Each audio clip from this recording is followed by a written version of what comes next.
Let's roll your life. 1, 2, 1, 2, 3, 5.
Talita ni kina tolu Fai'aho ini.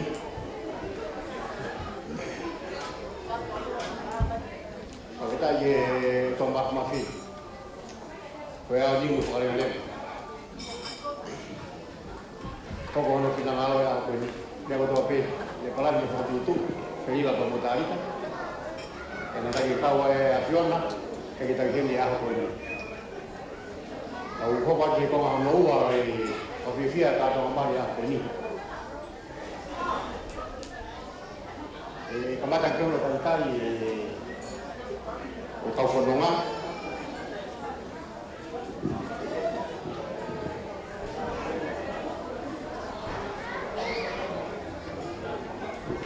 Tapi maaf ya program mau lagi ke sini. Kemarin kita juga kau fondongan. Entering of the Fai'aho body is Fai'aho. Kalau nak mau kita kalau host, ya, saya tahu juga, ya kita tahu bukan mata, kamu punya kita tahu ibu ni kecil, jadi host kalau dia buat, kalau kita tahu bukan mata, kalau host kalau dia buat itu orang yang nggak hilang, orang file ini, orang ini pun tahu dia jaya ini. Ya kowe kalau kowe ada kali mau apa dia kita harus fetoma kita pakai ya Felila tahu apa dia atau kalau kau pilih keke ayo mata mai kimari gua kono bukti kono ahoy ya saya itu kono bolos yang kue festa kalau nak mari, kalau ni hamba kawan dah, hamba tu pergi huwa kue keke. Kalau sekarang huwa kue keke, nama Fai'aho, kita hamba tu lewat kalau tahu lagi kita mungkin tahu ni. Wah kue kasi kau payah aman. Kue aku kaya kue waktu dia Fai'aho Fai'aho me tapati koe a Felila.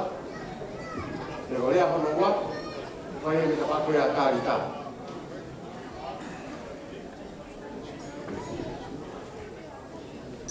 toma ya el más de todo. Pero ya veo cuando todo vaya el crecimiento, un libro muerto. Acá con el muerto, habla ahí. Pero ya cuando todo vaya de cuando me vaya a venir, yo no puedo estar ahí. Dejó cuando yo tengo ya el crecimiento, un libro muerto. Pero no estuve ya que dejó cuando yo le estaba con mi idea. Fai'aho quando che è produtto guarda fabbriche, da vedere che fa tutta una programma di questo. It's my own privilege standing here. For those of you who don't know me, I'm now a part of the group.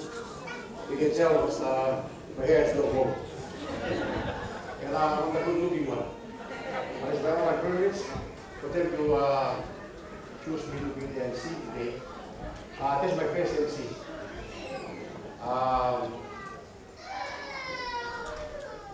First one, according to the program, we discussed with them what they want. Try my best to go through the program and keep everything moving. Without moving up, like the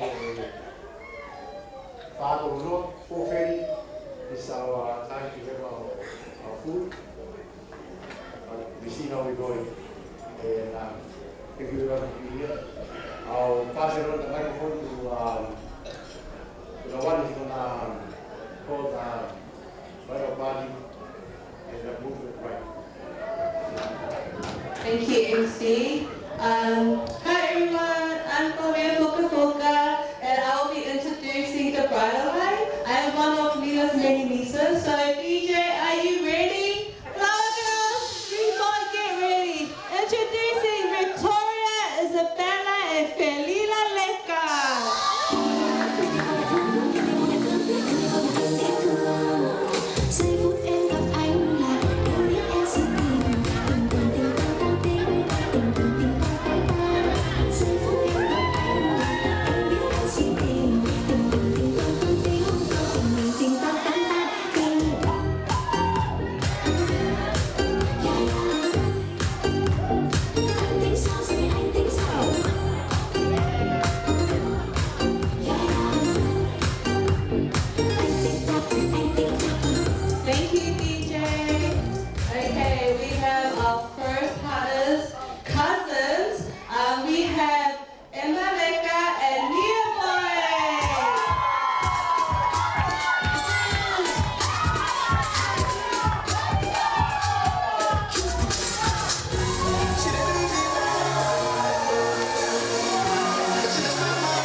Thank you, Jay, for that. We have Paula and Fiema'u.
Special moment. We have Lua and Lupe.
Introducing our newlyweds, Talita and Felila.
Pada pegi punake ke tawiwa ke kawa ke tata ko ni ka ni ai himi tata fa ya noi di fai kau di fai halo ko mata mo ka to e via di ni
a pata mai, koe tokai mānanga e Asiona. Ke tatau me aneafi, ke tatau he ahoni, te ke tatau ai peo taina. O wikai ke iai hamea e puri, te unga ki he fofonga o e Asiona. Ke awhia mai o mau walolo he malumalu o e whare ko eni, i he kere e ikini. Mo e loto whonu hounga ia mo oni. I he ofa e Asiona, ko mau mata mea tau wheiwai i he ahoni. I ho whakahoko ai ua o hoko koe taha. Koe maurea, whawhetai, pea toe whawhetai. He nai whai e palani, pea whakamohe mei uru, ka koe Asiona na ke whakahoko ia i he aho koe ni. Mau whakamaro koe taua mahau ai Asiona.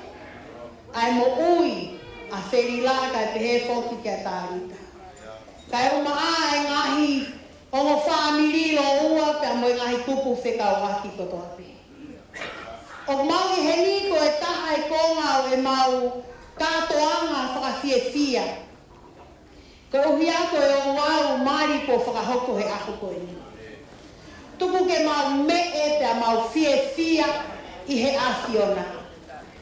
Pea mau unu ke mau iloi koe katoa ngani koe katoanga whakaotua. Tuku eki ke mau kamata pea mo koe he katoa ngani, ka ke mau toi whakaosi pe pa mo e Asiona. Mau whakawhei ho lau mai e, kau koe e tek mau tolu, koe hae mea te mau fōwai i he fia whini. Ke langi ia te ai Asiona. Kai ke mau hao ke mau whakahaha iwi, ke mau whakahaha tuunga, ka mau o mai ko uhia ko Talita pea mo Felila. Ke mau kaunga whiewhia pea mo kinaua, ko uhia ko e wau whakahoko e mari i he aho koe ni. E ko mau tuku aku e wau ki he Asiona, ke tātua ki pa mei langina, a ki mau tonuni hono kotoa, pa ke langi ia pe a hua wha, mau kore katoa he ngahi me ani e si sukalaisi, and everybody say, Amen. Amen.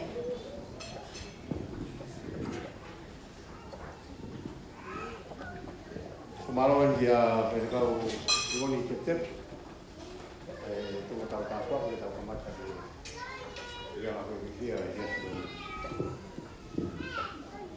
Ibu aku waktu well, allow video when you go far. Like every place they have a route, we had to follow. But I just wait for the Fai'aho party to see, because I know that some they are already one. Because they need to hear our house too.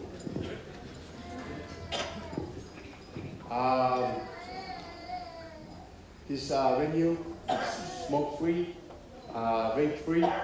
If you feel like want to smoke and vape, on my right side, just space there for smoke, and some fresh air, and have a vape. Our bathroom on our first working is the men's one on there, and it's the ladies one in the middle. This is our bathroom, and our bar is open by Fai'aho. Sorry, there's no free drink, only water. And fire entrance, if it's the building, this venue is on fire, please don't run to the transport. One on this side there, or one on this side there, run to your life. Otherwise you run into the transport.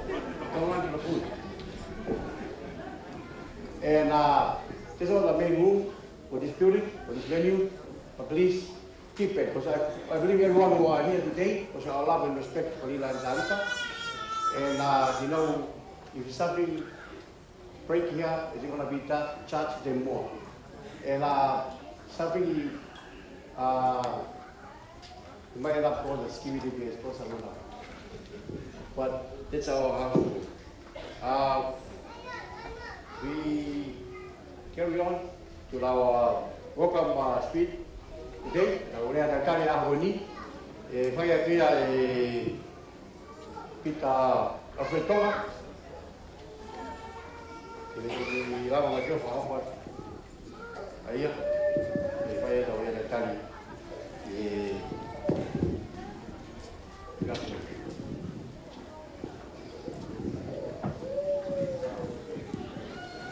Ko rei u whaga lotu nei kamatake tau katoa honi. Kai tuku mo matuani ki whaiatu ha rea taritari e ki motoa motoa. Kai ki mui ai tuku ke u whaitapu ki tua mafu mawhi. Ko ia ia aho koe. Koe aho ni nei whao he tangata. Ka wanga he tua mafu mawhi mo whakakata. Ana i mea toa pēne whaikai whakaamu. Mo whotutu lo ua a mo whamiri. Whatapu heni ki he whaiwhekau a Felila mo Talita. Whaiwhekau Samuela Raf. Mā hoki ki ono hoa mā hoi. Pea atu e whatapu heni ki e hawhaiwhekau tau kawhataha i hoa koe. Atu e whatapu ma ke heni ki e ongo whahau. Whatapu ki e umatua. Atu ke whatapu ki e ongo whamiri o Talita. Ka umaa a whamiri o Felila. Ka e pēwhoki ki e kāinga o e maheni. Kau ronuku heni. Ko inga ko e tawanga o witness. Kau tau whamoni. Ai aho koe. Tau kātora ai hoko pēr ua koe taha. Ahoni nai aneafi nai ua ai o whamiri. Koe ahoni u hoko pēr koe taha. Au ko wilo ai kai. Au tau heni u pake toi aho na uinga ke. Tau heni ke tau kawhataha i kātora maangari i aho koe. Ka watu ai ai whamaro o te honga mōni, o te maumaro me motua koe ni. Whamunga e te whamiri ki Felila. Mō ranga mai, tuke ngai whetu ke kehe, mō ranga mai me iai. Ka mō mai te raka whakawhi, me watu te mō tōru, ke tau kawhataha ai. I e kātonga, whakawhiwhia. Ai whawhamiri fō o whakahoko e tamai o iki, ka umai ka unanga koe. E kai te whakaroloa ko eo ki mauroloa e aho. Ka te wikinga peke i Wangawanga. For our non-Tongan speakers, I would like to welcome you all for being here. I know that you guys being come from afar to be here with celebrate Felila, also for Talita. I know it's been hard for you guys to travel here, but for accepting the invitation that has been given to you guys, us as a family, as a member of the family, we appreciate and we welcome you guys for being here with us to celebrate and to be happy together with newly couple here, Lila and Talita. I don't have much to say to you guys because I know it's been a long hours. So I'd like to be carry on and continue our program for today. But again, I welcome you all. And kaiga, whawhetaka ko māro. Ahon, o tui kori te au inga kehi te tau hele aha weni. Koe tau mai heni, tau mai heni tau whawhiawhia, ka tau kawhataha, ka koe o mātua maria ahon, ke tau whiawhia. Oa te mō tai whiawhia, te mau e mō whiawhia. Ka ko maa whakaheta te motou kātou, ka tau alo pēkā ahon, ka kawhataha i kātoa maangari aha weni. Tua e ka wha. Ngalo.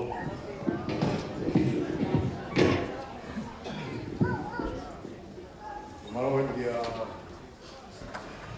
kita ketemu, kita pun koi kau ia. Kita hanya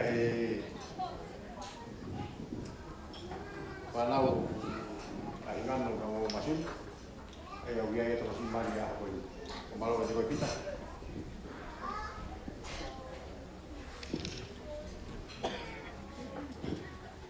So, hopa dia bagi utama mali ako ni. Kopio na keke. Ya hopa dia pergi na dance. Those of you who are non-German speaking, I'm going to try to do my best to use the language. Please, if you don't understand me, something about broken German and broken English is mixed together. I'll try my best. I would like to ask the Italian group to make on their way to cutting their cake and do their task.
Don't you worry, sometimes you just gotta let it fly.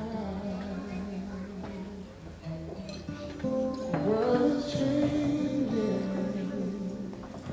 right before your eyes. Now I find you, there's no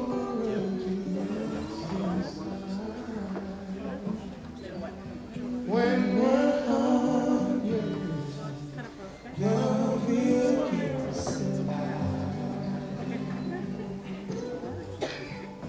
I would die for you, climb the highest mountain, baby.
whakae, e wahoko e oaho e keke, i e gasi koe.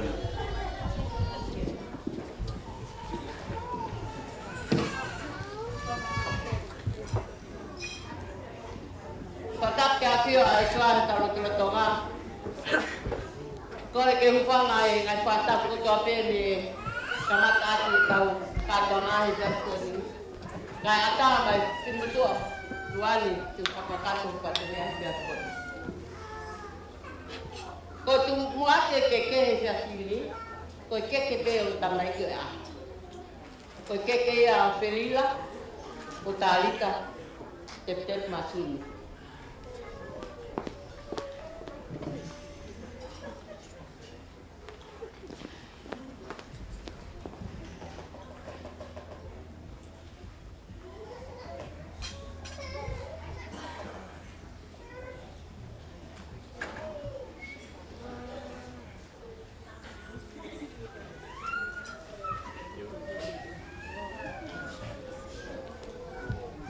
Ko keke hoko, ko keke ia ko fikau Samuela, ko fikau Fai'aho makaafi.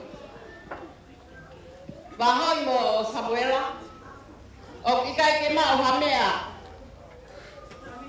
e Talita, mo Felila, he ako ni, ke whakahau na aki, hao mo tamat whakala marie, mo na kataki ki naua. Kau maa, whatongia mamafa, oi ako ni, o whakakakato e na misi, o hoko koe mo oni. O kuma oe Felila, mo Talita, au whalaya ka boa. Malo.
Ko keke hoko, ko keke ia e whahu o talata pari, ko sitaka i o kalani masuru. Sitaka, o kikai ke mau hamea, ke nima Talita, mo Felila, ke na masima. Ka ko hao e ahoni ke kau he maalani o e aho, o nalata apu lau manu. O mau e Felila, ko Talita a whalahi ka ko sita.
ko meresiare. Meresiare, kumama ako kalahir kako. Masiva di mau, Felila mo Talita, hau nga hakuli ama. Mabraw ta buat lau. Mau ako kalahir kako.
Felila ko Fai'aho mana.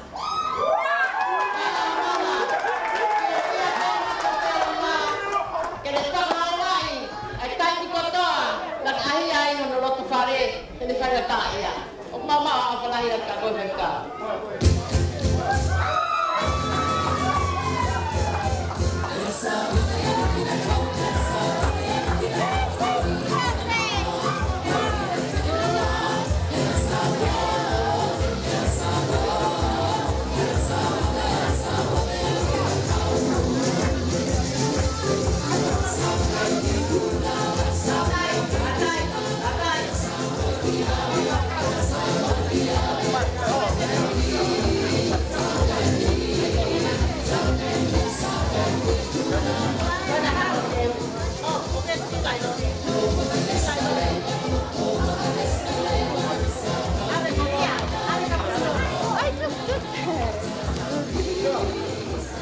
Miércoles. ¿Qué quiere no? ¿Qué quiere tamaño? A Talita. Dale. Katongnya ak yang muak ni ahawin. Besok lain mau apa lagi yang katun. Malah mau ke sini lele.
tongane e le Fai'aho me Fiema'u.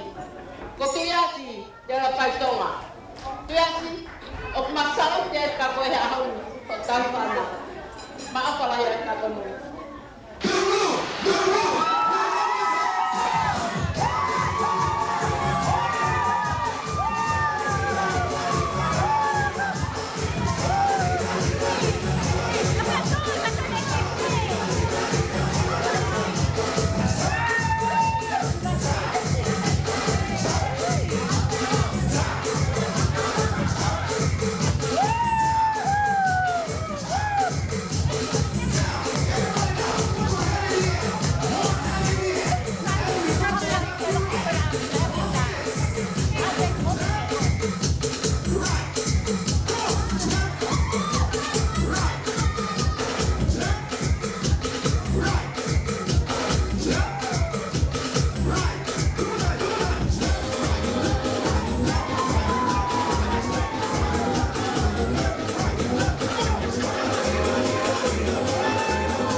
A Felila de Fiema'u.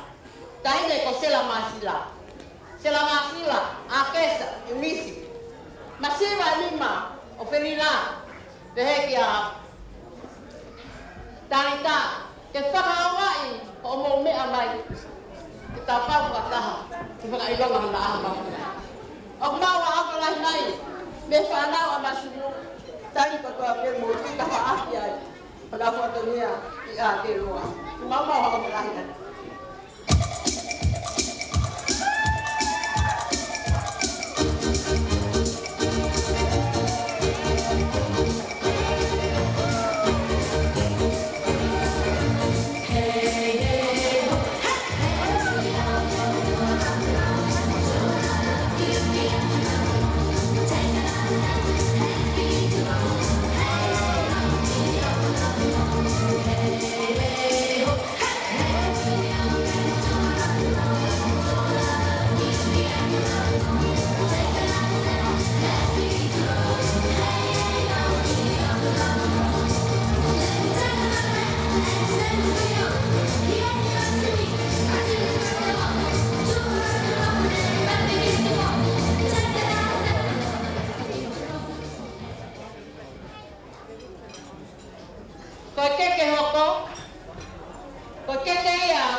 Nana ahia mape no toka nga e lo fare o Felila mo Talita.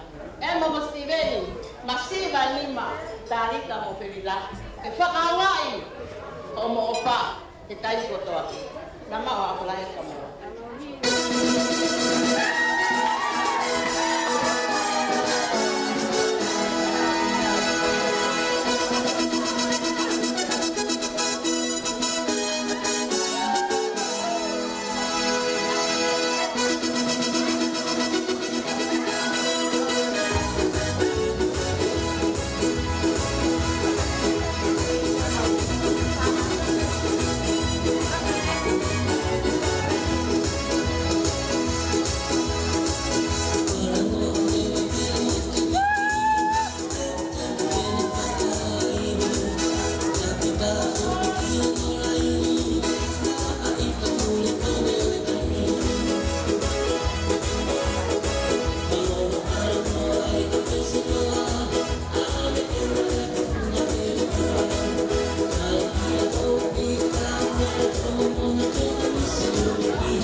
Fai'aho ani ina.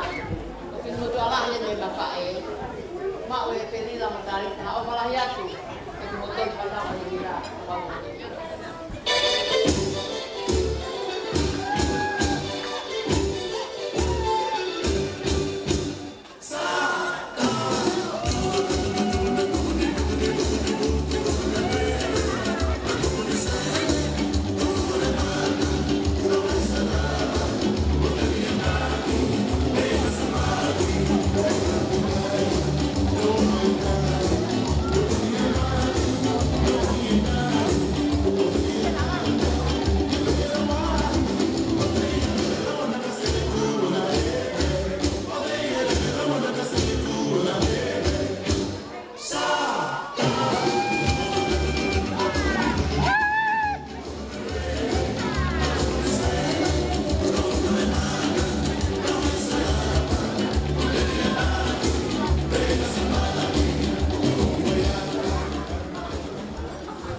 ke wa ase aho. Ko ke ia. O ku kwa kia ba tai le. O kalo lai le masulu. Kalai le. Masih bani ma kali ta mo Felila. Ke Fai'aho la. Ko wa. Tai. Mama apa lai kalai. Lalu tak pilih lalu kita lihat. Mama apa lai.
Let us bow our heads in prayer.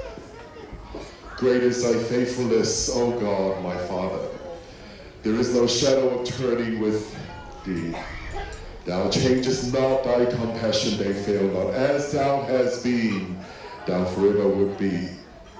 Father, our celebration wouldn't be complete without honoring the table, the feasting table that Felila and Talita have prepared for us this afternoon. We thank you for you are Jehovah Jireh. You are the one who provides all of our needs according to your super sufficient glory. We take this time to say thank you with gratitude and with appreciation because of your kindness, not only allowing us to celebrate with them, but also feeding us. So we take it with thanksgiving. We pray your bliss. Every hand, we ask that you would sanctify the food that we're about to eat. And in everything that we do, Lord, today, we pray that you will season our conversations, that the glory and honor will be to your name. We ask all this in Jesus' precious name, I pray. Amen.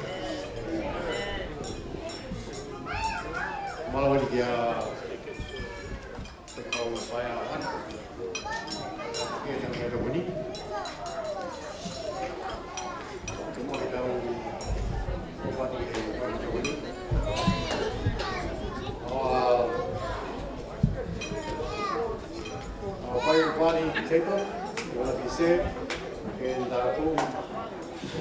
your bride, two VIP table. Share with me about the video, yeah. And we're talking about our table. And our last people come for fair, the lot of people are in week. Probably like to start from the 2-4 table on each side, on the left side and the right side, to make their way to the buffet. Dishes with food. Kalau you hope what wine, ya kalau people want to be fatakali, patient, we have our food right now. Please also food on the table on the left and the right. make their way to the parking now, and then we start from here to the front to the back. Baru kita kali, kawan familia dari ini rumah dua hari yang kan ini mau saya Talita atau Felila, no you respect, jadi pergi di sini estaba ya más fácil que para lo que hago.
rising. And when they do, they don't even like it. They just wanna see you deep in crisis. Drive yourself, you don't need the license. All of her, she can even ride it. Go ahead, move your feet just like this. Then they show you the latest. We walk over the bridges. Now what you do, man, that's so dope.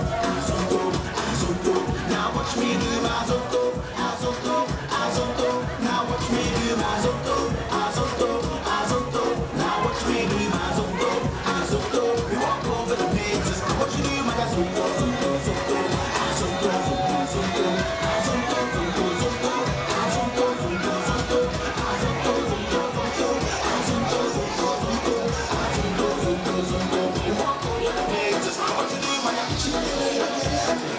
What you do?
Someone just passed me this phone. Someone left his phone over there.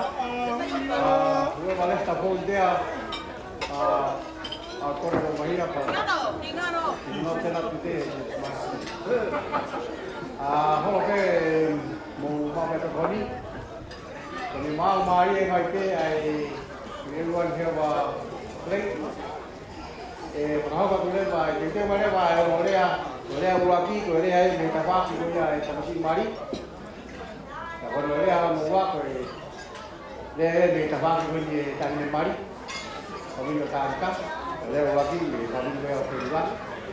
Kalau mau mari mereka ai mampu koni. Baik, mau mereka kata tu apa? Kelas dia koni. Bawa boleh bayar boleh aku ya. Bawa boleh aku ya. Aku yang nak bawa di luar. Boleh bayar boleh aku ya. Dia masih mari, dia boleh tak. Fahai tanya mari. Kita hok aku ni mak dia, aku tak mari lah. Anak kau yang baik ke nari apa ke kau ke nak kata. Di bawah mereka nak. Ke orang mungkin ini, kalau kita kau ini. Jadi ayah yang mata mari. Jauh juga ke hok aku. Jadi ayah tesme melopon. Kita hok aku ke tahu entertainment, kita tahu lah kami itu. Kita tahu apa he tahi ni mari lah ni. Tahi ni kalau Talita tetap masih. Ya hok aku juga tahu orang luar. Kami itu luar. Fai'aho Kulio Felila. Kalau mau tolu, kalau mau Fai'aho Talita. Kalau mau Fai'aho, perform ya kum live. Tapos na tua ada. Kalau hok atau kalau mau lima, kalau mau ya pasal ibu. Pasal ketika ibu tetap, ya hok kiai kau tahu mah hono, kau tahu mah ya behe, atau apa boleh pengat tempat ni o Felila tapi kalau angkor. Kalau kau tahu mah behe kau si pengat kau mai, kalau tu nak kau ya Ang motor ko na uje mo ko ka mo ba ko la ka mai ke ka mai ka ko mai ka ko ko te ya ngai ko tu ni ka ko ka ma te mai ale ya ko ni pa ko ya o terus mari be ke ale ya pa ki ka ni mari ya honi la ho ko tu ni pe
There's a white Toyota out there, it's blocking someone's car. The number plate is GS 268. Please, if your vehicle, please can you move it? Block the back.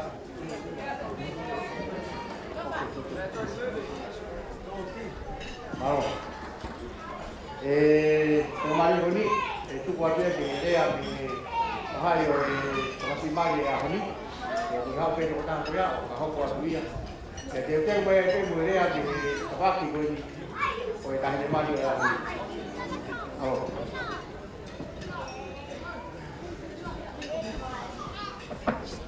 Tapu mo e afio ai tau tahai o tua. O kune afio i ho tau loto ngā i he hoa tāko e ni. Wa tapu ki e whanawa hou e ki muhama tāpure. Ata e whaka tapu mawahe ma e kautaula e ki. Nā nau whai e whakahoko o e whawhamiri po ou a Felila pe a mo Talita masunu i he ahko e ni. Whatapu mawahe ki he whamiri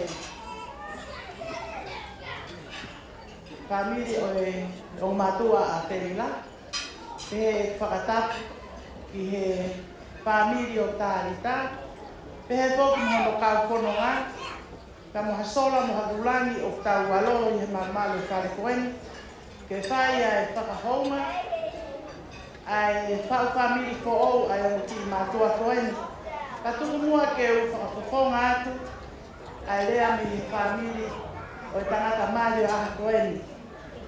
Ki mua ke whai harea whakamalo o ko utonua whakahoko atu ai tini motua o whakamoha anu. Ka kukore whakamore more. Ki ha tokotaha nai tonu ke me tui a suhe aha koeni. Ka te tala mo fua pe. Ki he mea whai whakatomia ai ka tini motua koeni. Ko kuhingoa ko a kesa maasila tui pulotu. Ko e kulere mai ni he toa hola ni whahefa. Ko e kupikinga ki he tangata mani a koeni. Ko e whae ai tamai a te tine a tangata mani a koeni. O kuha uia mi he ka ni he kau tau ke hina toko hiva. Pea ko e kui a Felila o ku Fiema'u ki he lahitaha. Pea ko e ku whae o ku whika fitu ki he sisitaha.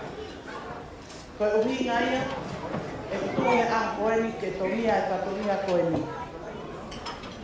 I he hoata koeni ka inga o kou ke atu peha ko wata la munu kia te koe Felila. Pea pehe koki ki a Talita. Si e whakafofongai ai whamiri ko toa pe. Me ho whae me roto St. Francisco. Me ho whangata mai mo ho whangawhae. Me he lolo a halai walu. Me whangata mai mo whangawhae me he toa hola u kai ke nau iheni. O kanga kau mo koe. Una mau ha o whalahi mai. Kia te koe. Sino me. Ke whakahoko ai pōko a kini. Ai tuku pēki he tae ha mai ke ne whakakakato mai. Ai ngai whakaamu ke nau iheni he aha koeni. Kau whai peha manat me ria ki tamai o eiki koe. I he taimina e whakahoko mai ai o ku la vea e tamai o eiki koeni. Pea whapolang mai ki New Zealand. Pea e taimina na tāmi whare mahaki. Nai peitu pea Felila he spinal injury i o tala. I he taimi ko toa pe. Ko lere ki ai mo ko mo te hina koe ni mau hina a koe.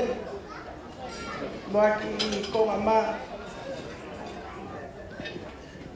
Moa ki i haka. Pana e whai e lote. He taimi ko toa pe mau whaavai ai mo tana kaiki. Pana e pehe pe ai lotu. Eiki. Oga pe ke ia taimi. Ke ia whainga maari o tamai o eki. Kalama ke whawhai toko. Me te ke loloa taimi. Ko mau e whainga maari o Felila. Ke ne no whanua i whanua koe. Pe e taimi o e whainga taa e whanonga ngāpa mo wilo pe ai tūkunga.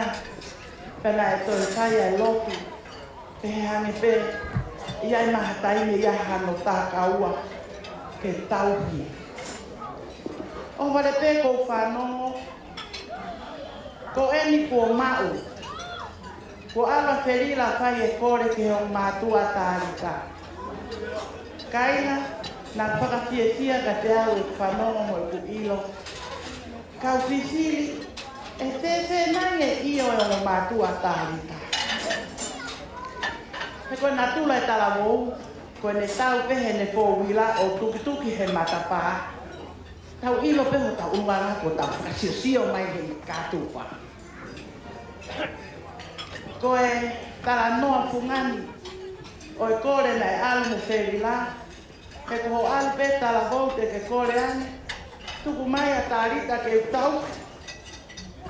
Ka koe kore whakaopa a Felila. Tuku mai a Talita ke hao tau pia. Talita. Na e whakamonu ia si Fai'aho me lea Elisabeth. Na e whiwia me itani ke ne Fai'aho ke hao. Kai monu ia o Fai'aho Talita. Na ne whanau I mai o whewhine. Na kaite ne lau. Ka kou pōpua whataha ka koe Talita a koe. Mo e hiwa o e hiwa. Na e tōrunga ho o whiri e tanatani. He nai ofa nei tai malau. Kato pehe mai e tohi a hiwa o hiwa. Ko ofa o fufua ai o hangeha ma. Ko make. Pehe keke upi I hawai la. He keke lawa ani vai laki ke na hanga fu I a ofa. Honu, ho lot o wharehe a honu. Ho o whiri ka o kutapa pe ai mama ia te ia pe une mau ia. Whakakoloa ka te awa mō meni. Nā mō whakapapau ai he a honi. Koe rea koe ni me takere hoku mana wā koe Fai'aho. Ka inga. Te urea maape ko neu hako loto mo la marie. Ka pau koe hawe tō tā koe ni hei kai te ino a uia ki ai. Felila, ko whanta koe kina koe me langi. Ola ho o lotu, tara o fua ki te mea koe tutoa. Koe rea ia a honi. Tara monu atu ke whaofare o kufou. Ka tawane ki he lau marie ma ono ni. Ke ne hifo hata akuaki o whakamanu ki moua. Ka kou opa na ia koe Talita. Te mau ia hatapa aki, ke poupou ki he langa whare fo'o. O wha, ki ho o Fai'aho lava mai, me lola hala e walu ke poupou. O wha, ki whawholau kotoa pēna mo lava mai ni tōnu. Ke tau kau ngā kāwha whiawhia, tāma Felila he ahokoe. Tau whakatauanga pe ke o tua makamawhi, ke whai tā petina ki tā tōru e ahoi, mo ongo mea mali mo e na whanonga whai levelera na langa ka tātau.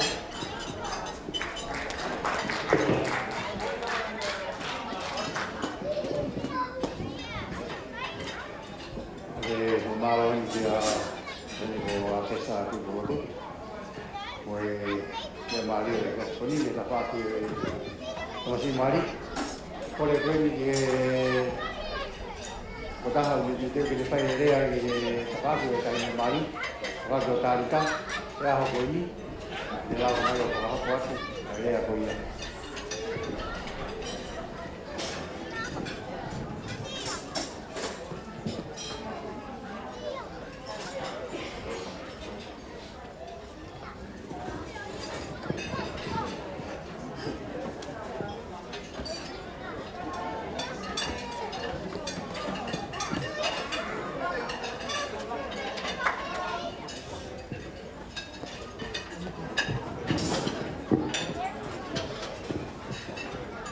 Che ta ma mi faccio cantare per lei a davanti a Talita.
fai o taha honi le fai lea e tapaki o Talita.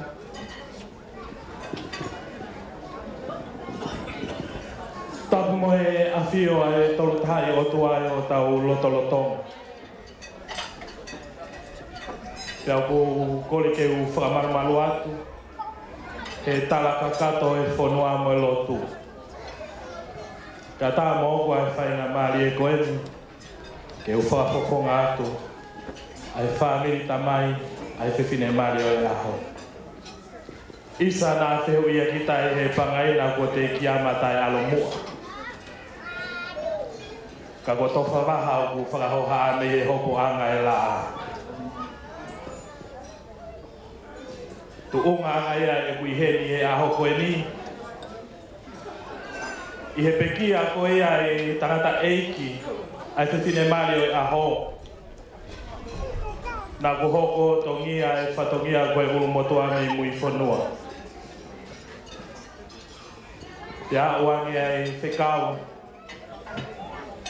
Mo tala katoanga e aho koeni. Ia tu unga i e te whotu i he lotolotonga. Whamore more nā ku toi ai hatu unga o totonu ke ne tongia e whatongia e aho koeni. Ka kumoni rea ku taka e whanua hua ange masiwa koloa he masiwa tangata. Ki muia ko utomu atu koe whaftai ki o toa mafmaf. Ko ia koe ne sinangalo lelei ki o tau tolu ai aho whakoloa koe. Aho nai Fai'aho no talaki me mua ka kono whahako e o tua. Pe whawhita. Tau kau, tau lau monu pe tau la tāpua ke aho koe ni he mana e eki. Kui kai ha ka venga rea e houa koe ni. Ka koe tala i whare pe mo e popo. Ke whiwhine maari o e aho koe ni. O kei tū pēr maka whākina ngai mo i whanua. Isa o kei tū pēr hā mo ngā o holo i tau tangai. Ke pehea e tū whakamaka tū ho tui a ka laisi. Ke ni hoko koe maka whākina ngā. I e whanonga o ku ke whai. O ke whiri ai Talita. I o huse pāniti. Whakawho whai e aho koe. Whawhita. Koe sipinga ea oe mo ui koe whakakea ki mui. Pai tau mahi ngā oe ko tua keke i hiri o pia ofa. Aho nia mo no matai koloa. Neo o pe whewhea e whanonga anga. Koe teu i o e whewhine kakato. Nai whai ho tamai pia mo whae. Ke hoko i e aho koe ni. Ho tui kuinga tāke aonga. Neo o pepe ko hai. Ko tala manu atu kia te koe Talita kau ma Felila. Ko ia koe whare fo ou, ko Fai'aho no langa. I hoko a kalais, koe magato unga. Pe wha mole mole. E Felila ka whai atu ai whono ngā.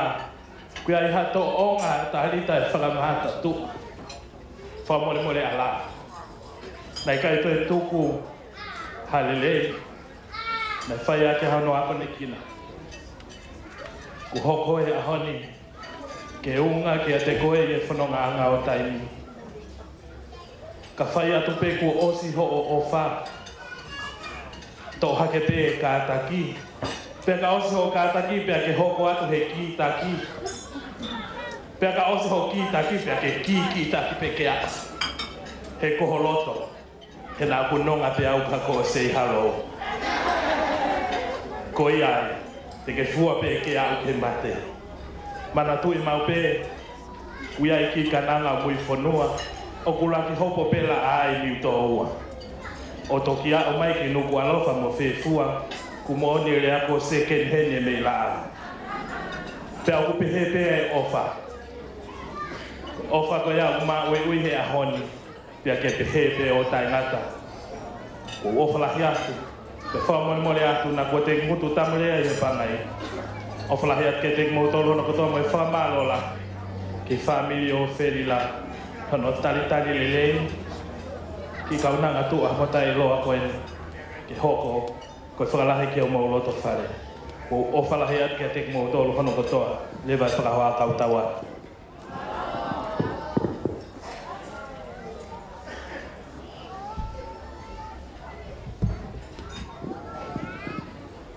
Mufak mapas-pas, may dia mari may dia tapak Talita.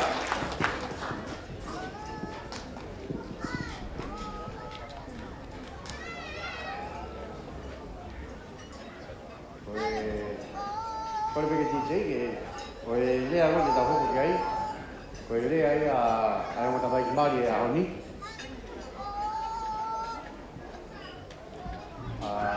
Masih kau Felila tapi ya tadi kita hoko dia, kita hoko dia dengan dia testnet, mau merofon. Kalau begitu je, kita ambil itu yang lebih pas. Ya harus keluar dah hoko dia yang kita baik mari ahon.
Malo.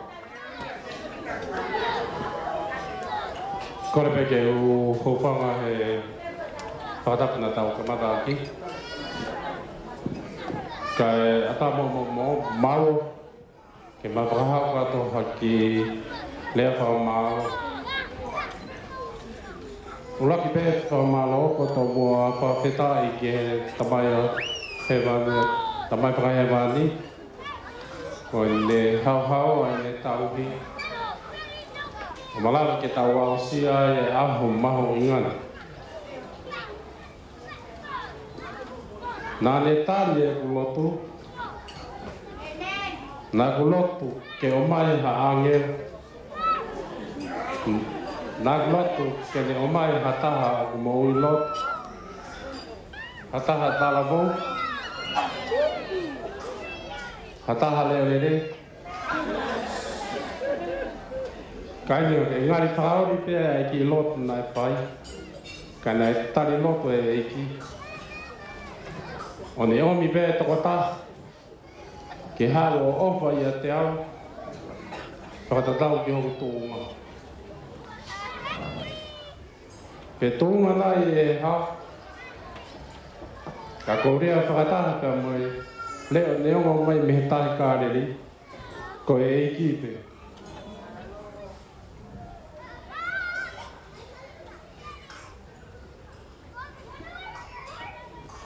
Oata e whakamālolo ta haunga he, i he lotu mo e huwhia ko tō pe.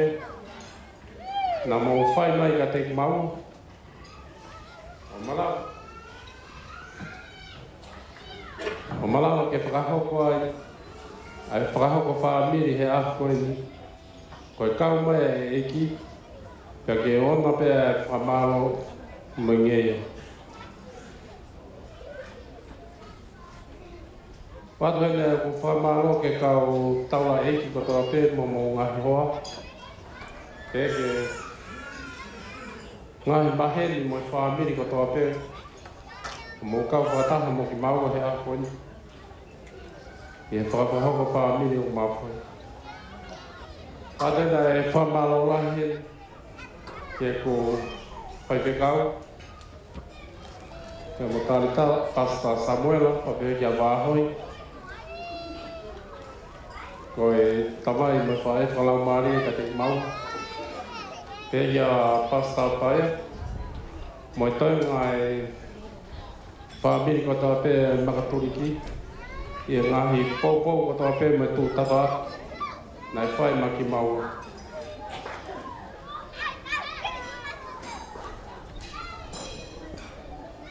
Watu ena e whakapāpāpa make ke tamai a Talita. Rest in peace, John de Teputep. Ko ia nā le tāri pe au. Ka le ako naki i lelei. Ia le tāri lelei pe ke hoko ko e kau mea ki amo kutine. Ka leo ngā kukai ke iheni mo ki tau kou.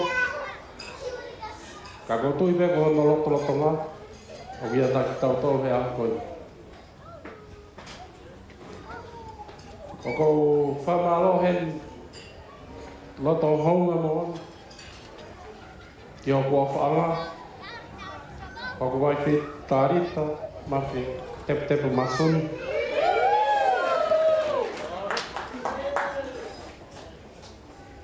I o ofa ia te au. I o loto keta kau ngā whakataha i whanonga ki he Itali. Tau e whitu e ma te ohi. Tau e ma kau mea pēnā ma whakau lotu mo whakaamu ki aha ahu peheri. Kia koutui pe hoko e aho koeni o mata. O ma whakatau ai e ma ki whiu. O aste he maki toi whaato e mari. What's mine is yours, and what's yours is mine. We are one in Christ. Ko ho mea, ko iku mea. Ko iku mea, ko ho mea. O ko kata taha pe ia se sukalai.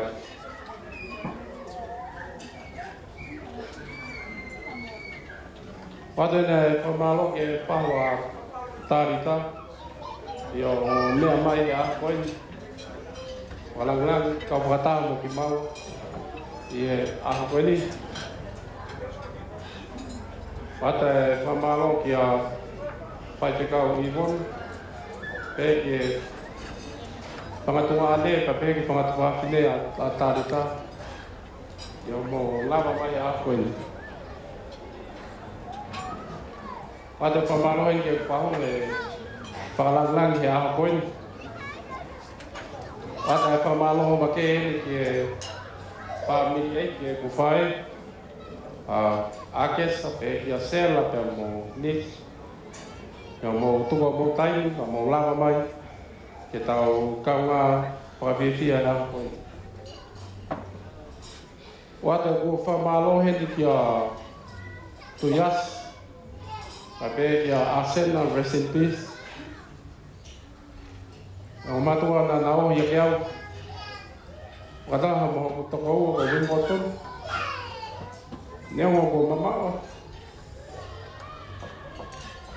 O mahoko ngai tangata a koe. Koe tau hina na whai ka tek mau.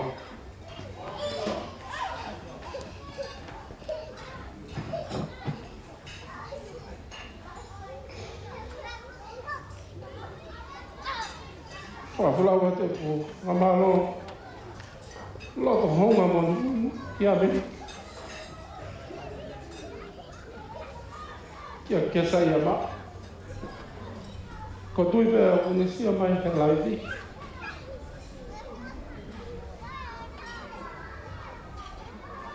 Kesa. Na ke tau ki au. Pe tau hoko pe ko hoko. Tau le moha o Yugoslan i e kumi maui. tau iau e tai whaingata. Ko ngoi, o kai te ke hene a koi. E kōkulo tō pe ke i hene. Te kapau i aha taha pao ina te uloto ke i hene a koi. Ka koko e kes. Hina kai ke me iau sia e aha pe hene. Ka koho tau moho ofa. Ne kai me ka te. A te whamalo hene ki a Steven pe ki a Emma.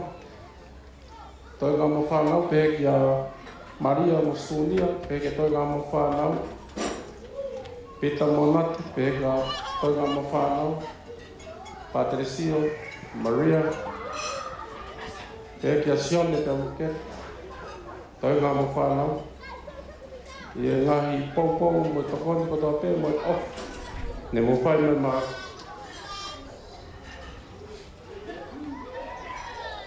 Ate ne whamalo ke ku kau ngā maheni ko tō pe, kau ngā tangata ko tō pe. Ku nau i heni, nau toli e wheelchair. O ata e whalahi mo whamalo te te nau tō ko tō pe na nau lana mai a koi. Ate ne whamalo ki a whine ka mo whatai. Mo whanau a New Hina. Sa ne mapireo. Ka me whami ko tō whami. Ko tō pe e whae, whangawhae tangata. Pe ki ngai whangatoko ua o tō pe a koe. Whata whamaro o eni ke toko ua ku whae, na e lava mai me wawa, hi tā, ka maha mo hoa panga. Pe ke ti toinga ka tō pe, whata awhia mai ku tuke kine, pe ke toinga ka tō pe si kau mui whalama i me tonga pe ki wawa. Ke tau kau ngā whakataha e ako koe.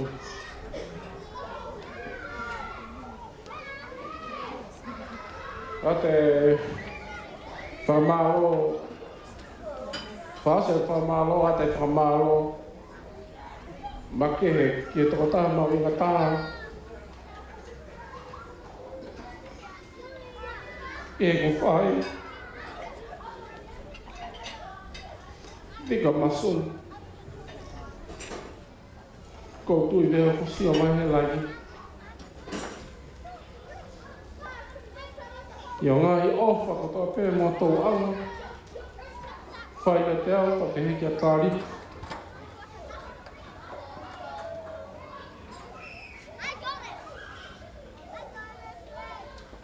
Ko tūnga e ahoni o whai leri. O ngā ue matape. Ke tau. Kia ko tui tau i kuna e aha koe. Whakataha mo i kau mai e. A eiki. Wata e kore whamoremore nā maumoloa e whamalo o whai. Kia e tokotaha ko tau pēo tau kau hene. Nā koe kai ke lawe i atu koe i e whamalo o koe. Ko kore me ke tau hūwhanga. He loto na tau kamata. Tua awa i ki atu i hua whauta susua i whamalo. Koe ia.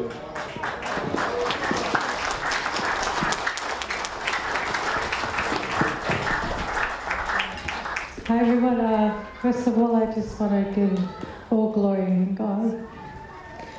Glory and honor to God.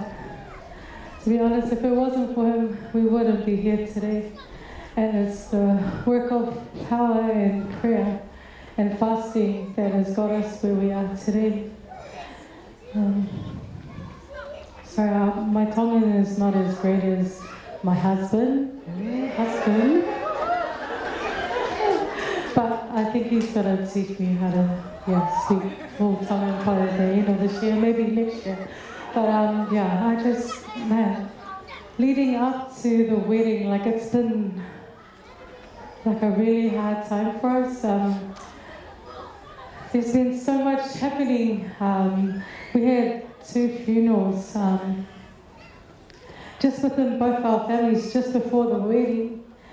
And there was my mum's older sister in Australia, Gamelia Cook Matang. She passed away last week, and As much as I wanted my whakawhāeas to be here, my mum's sisters, but you know, God had other plans, and my heart goes out to my family in Sydney right now, waiting for Auntie's body to be released, and I love you guys all so much, and I know you guys come here, but I know you guys' spirit is here, and my Auntie Malia in Australia as well, and the rest of the Cook family that is going through this hard time, and also to Felila's beautiful cousin Mosse that I grew up with in youth, and I will always remember her beautiful spirit. And I know this is a sad time for us, but we rejoice because we know that with this sadness there is joy coming, and we just ask God to bring peace upon us. I just want to thank each and every one of you guys for being here. I know I can't name everyone, but I just want to thank my dad's beautiful sisters, my mektangas, Melisiala from Tonga, Fai'aho here in New Zealand. I love you guys so much. And also to my dad's brother, Felila. Thank you, Uncle, for walking me down. It means so much to me, even though my dad, Sione, the Tepo's not here today, but I know he's probably dancing around here. If he was here, he would be on the dance floor from the morning to night. And I miss him so much, man. He was my best friend. And to have the honor to take care of my parents to their last breath was an honor for me. And that is my blessing today. And I'm so blessed to have a handsome and humble husband. As also I prayed for someone exactly like him, not just handsome, someone that will love me for me. And to be honest, I loved him beyond his situation. I loved his heart for Jesus, and that's what brought peace to me. Knowing and finding someone that has God and is after God's own heart, that just makes me complete.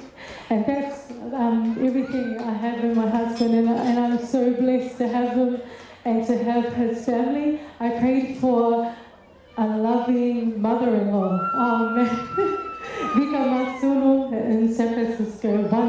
One day, speaking life, we will one day go to San Francisco. But I just want to thank my humble mother-in-law. Even though we haven't met in person, but she treats me like her own daughter. And even though I've lost both my parents, also my mom, but she gives me that kind of love. Even just talking to her on the phone or video calls, like she shows that genuine love. And I'm so beyond blessed to have an amazing mother-in-law that loves me for me and has blessed me with an handsome husband. But I just want to also thank Felila's family. Thank you guys for loving me and accepting me. 7 years that we have been together. When we first met, we were talking for 7 months, and we made it official on the 7th of October 2016. And this year, it's been 7 years. And 7 is a beautiful number, and it is a number of completion. And we just want to thank the Lord for His goodness and mercy upon our lives. I just want to thank my parents, even though they're not here, but I wouldn't be the woman I am today if it wasn't for them. So, you guys are my heart. And I can't wait till that glorious morning until I get to hug you guys. And I love and miss my parents so much. And I just want to thank my siblings, my brothers and my sisters, your beautiful wives, husbands. I thank you guys, my nieces and nephews. I thank you guys for being here. Both my mom's side, the Cook family, the Nautoka family. I want to thank the Takamotonga family and everyone on both my parents' side. And sorry I can't name everyone, but I just want to thank each and every one of you guys. I want to thank my best friend, my baby sister, Felila, that will soon to be Songeta. AJ, love you, bro. Yeah, I thank you, little sis. I know that you've got your fourth baby on the way. Hopefully it's going to be another Lita Leka. Thank you, sis, for being here, coming from Brisbane with your little family, and my little namesake, Isabella, Latanya. I love you so much. I love you all so much, and thank you guys for being here. Also my beautiful and handsome bridal party. Look at them. Yeah, some of them are single, some aren't single. But yeah, I love you guys, and thank you for standing with us. We wouldn't have done it without you guys, and we love and appreciate you guys. We thank you. Thank our pastors, our senior pastors, our assistant pastors, and also to my pastor that I came from, my sister-in-law, Ivani Tepehu. Thank you, sis, and to my bro. Thank you guys for your continuous prayers throughout the years. And yeah, if there's anyone I forgot, I just want to say I love you all, and may the Lord bless you. Amen.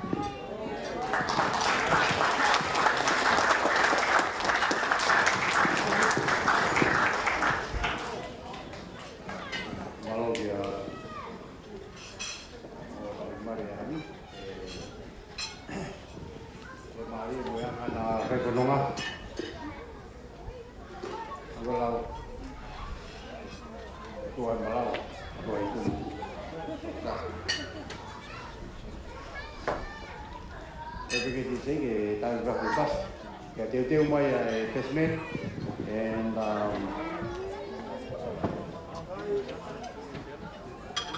Maid of Honor is our next speech.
See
speak from the Tasmanian men of honor.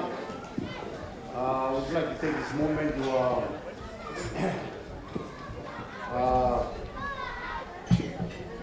people who are here to Takatoa.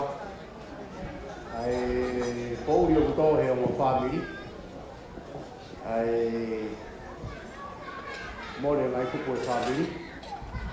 The Malo. The Lohea family, and the Cook family, and the Pawale family to allow us to carry on with the celebration. It's time of service. Remember you for our prayers. Send our sincere condolence to the Cook family on Talita side, and the Fai'aho family, and the Lohea family on Felila side. One of our cousins. We great way for his life to the next time. Please remember them in our prayer. And may the Lord give them comfort and peace through this tough time. Thank you for the Lord to pass it on to this man in the men of honor with his feet.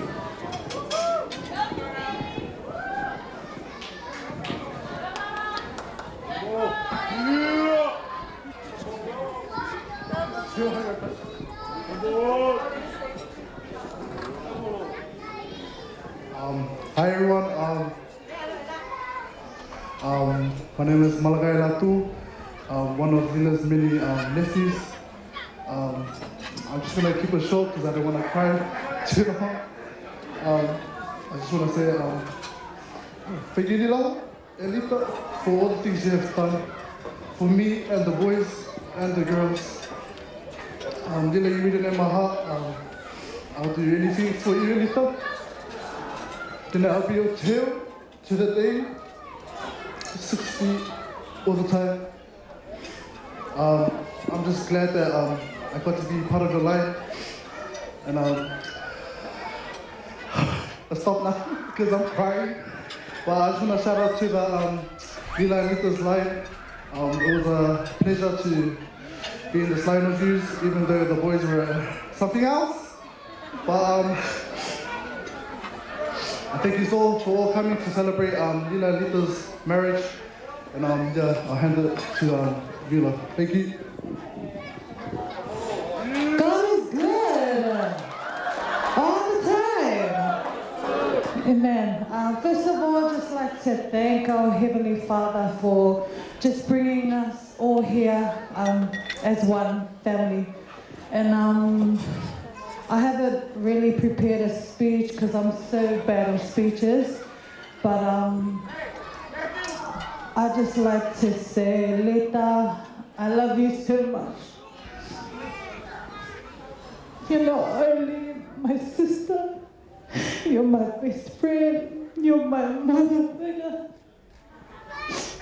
I know Mum and Dad will be so proud of you today, especially with the woman you have become, and that you've set a great example, not only for myself, but for our nieces and nephews. You've done so much for us.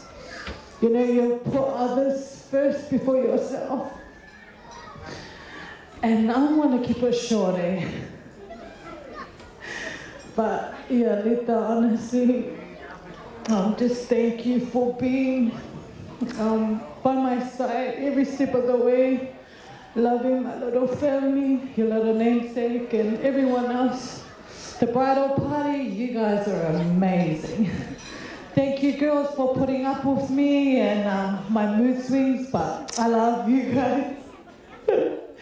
But yeah, just for everyone to grab a glass and let's cheers for Mr. and Mrs. Masuno. And I'd just like to wish you both the best and may God continue to be on your journey. May the Lord bless you. Cheers!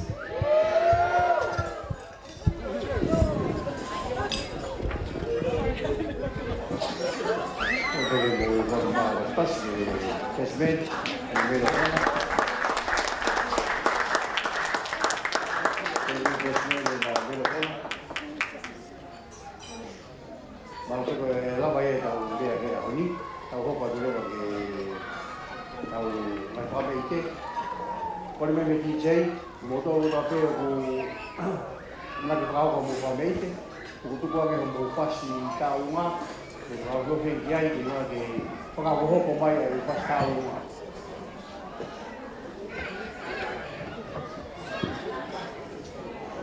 Koe Kamite ura ke aha koe ni, whai pia he tari mari aha koe ni, hene ko Talita.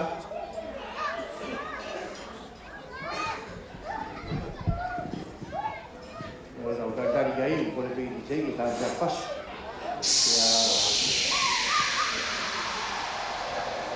E koe Kamite hono ua koe whahu ia o Felila. Kamite hono tolu, koe Fai'aho Talita. Whameite hono wha, uwe si family eki kone mau kine eki, mei ke Fai'aho. Nā umai ai e moko turi ki koni. Nā hono lima, ko umai ai I think from the home line, nā hoko re te mangi ai, talunga hono no ko mai ko talunga ia pasta limon limon I tetep family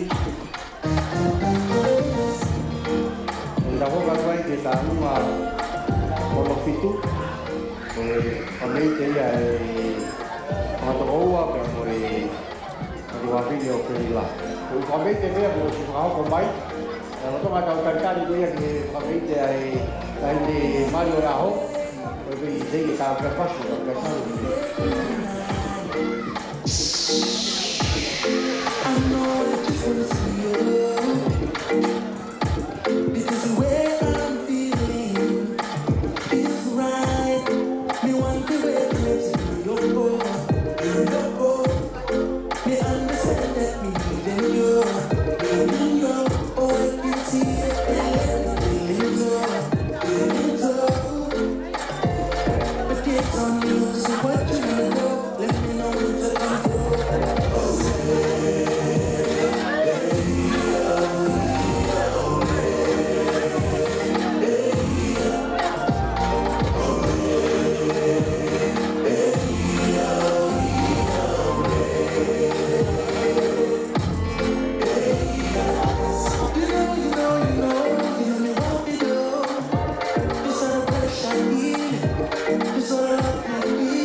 Kore di cei ne mau pe kare umai fasi ai mari a oni.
Pau koia he Pau koia o Masimari ahoni, Pau koia Felila.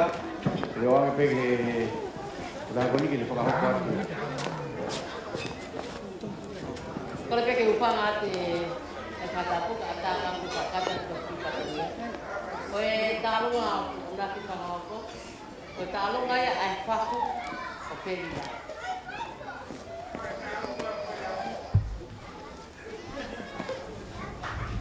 Ko ki whaturia peheri.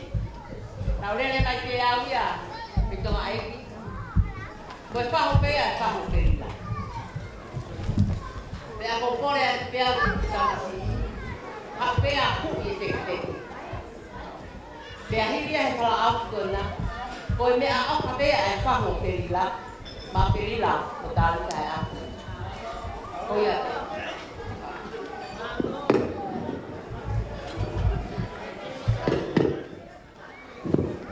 Ko whatoane ko toa pehena, ko a whae tangata, ko i whanau, ko i whanau ka mana puro.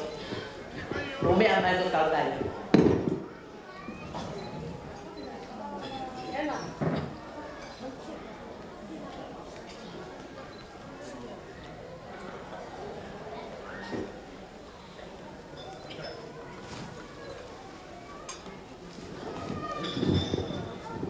Kore mai me ti chei. Mo dolo wana bite ko mo mai ko meite. E tu bua ke mo mai fasi ke ko la hoko mai.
Fai'aho Talita. Jadi mai.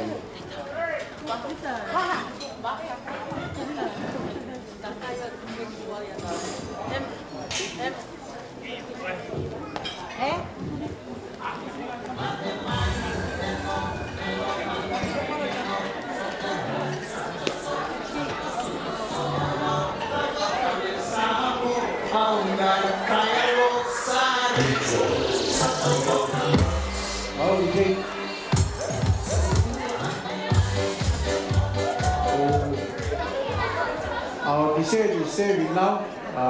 Whoever want to have a dessert, you just make your way to the same room with the parfait and have your dessert. Kalau di Falolo atau ada lagi pertama ini itu kalau buat tu talu mau. Kali kalau kamu ilok kat kalau kat kita talu ini, talu mau ini, talu ngai tahu kan.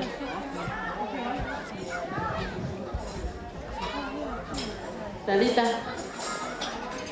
Felila, kaya me mau me tanga masih. Kita la bene taha ke kumiaga ko lore. Porque me atrato no tema que fabrica como peito. Ojalá que taha ko tope.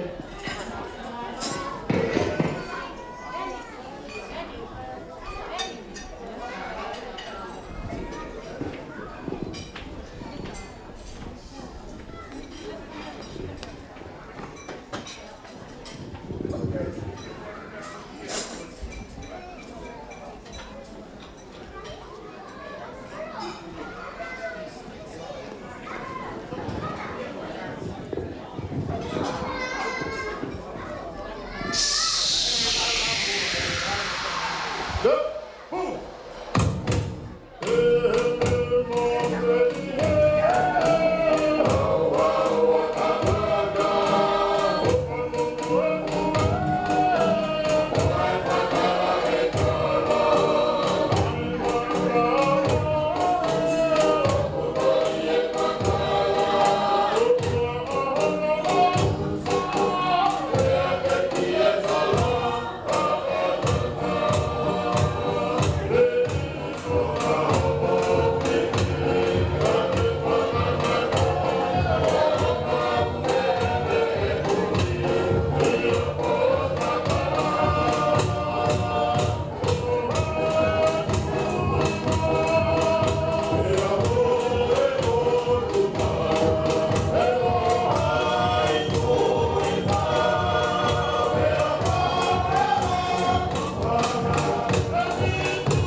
Talita mo wala lang ya ko ni.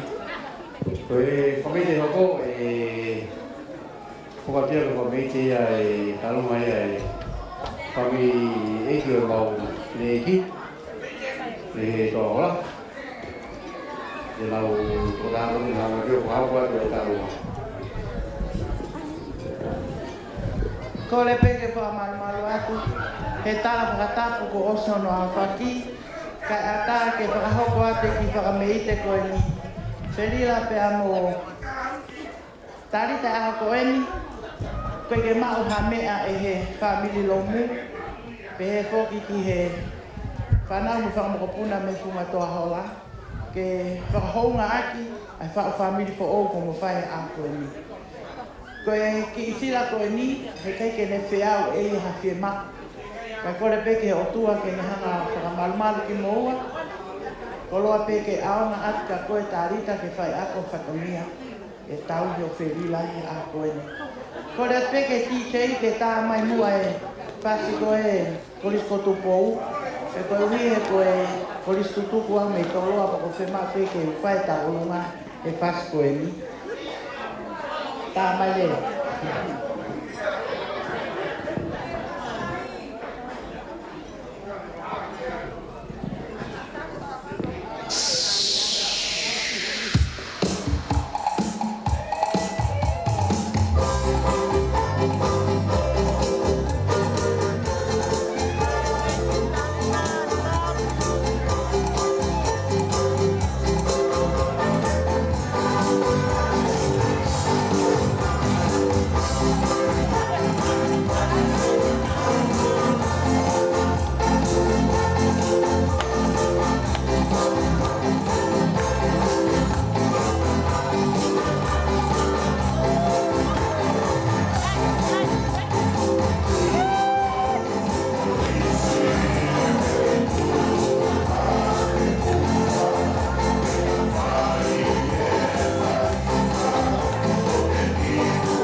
Our next item is the boom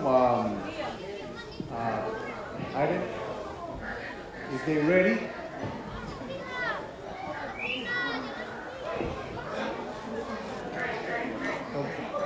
Apoi. Kapag tingin mau ay gawin.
Dito te mau tahu apa ya lain ya Felila.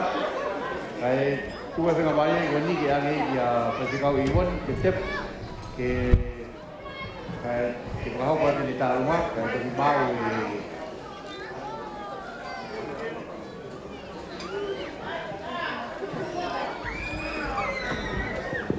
sekolah kau mai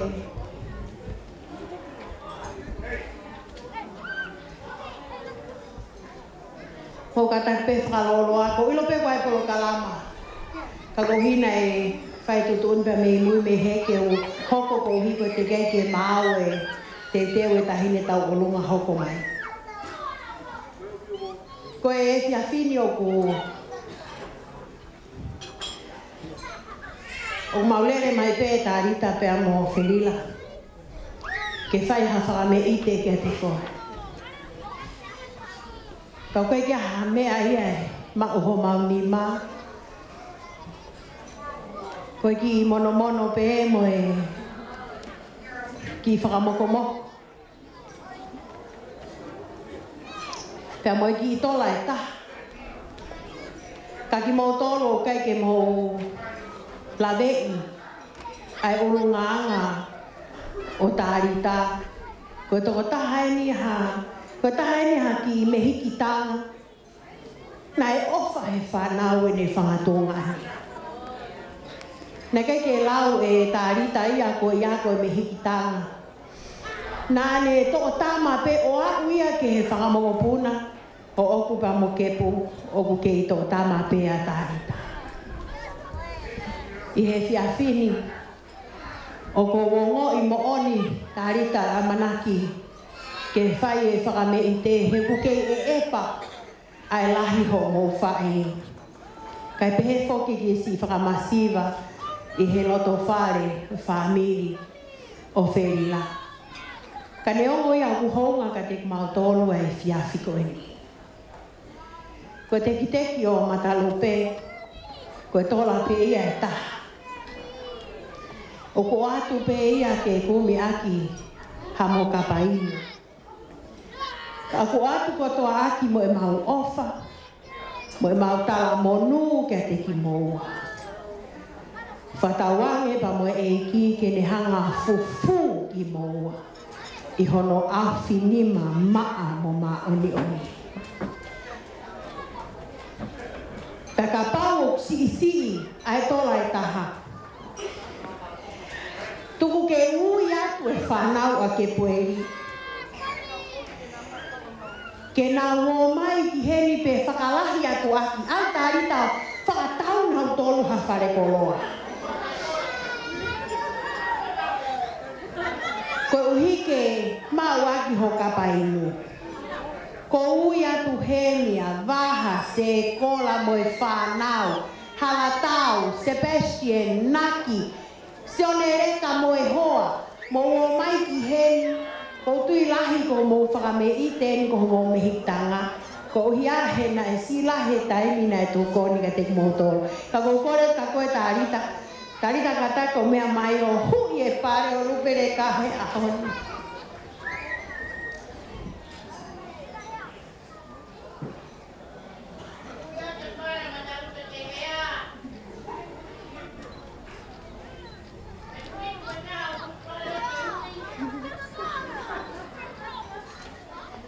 Ko hao he pongpongini ke he mari ko mana tui. Ai aho e nia na i whakaanaua se o ne tepu ke ahon. Pawa ki ulanga i mamahia. Ka nau whakaamu mai na i mo uia si one i he aho ko e ni. So ang, so mai ki he Talita ko ho whanga ki sari o te. Nau kau a neo koe ke osi mai. Ka koe ahon, koe whakalanga ni i pe o. Ko kora ke DJ, tā mua e whasi he ahon. Ka tuko pe a matalupe ke whakame ite ka te koe. He neo o tau kau ke sa whapente ko si o kai ke tau olunga ka whas whakamaaman. But today, koe rejoice, koe fia i he eiki. I he Maalari mo katoa ngā fia o tau whakahoko. Tua ofa e ki atu, ofa lahi atu Talita mo Felila.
Adele Maro, que a que a que como que na fala o family que family. Tau hoko atu ki he family no hoko. Oe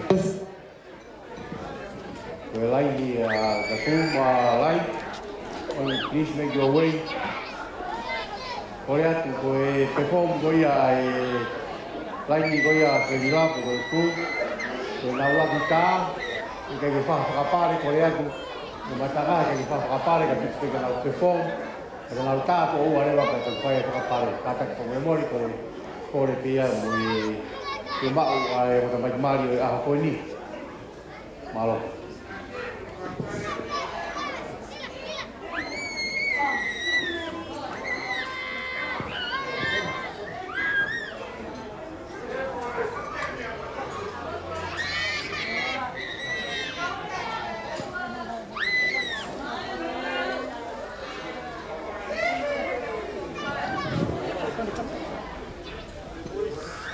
Te mai kai mo famete ono ko yo siasi o Felila mo Talita con la sou te hoko di ai ko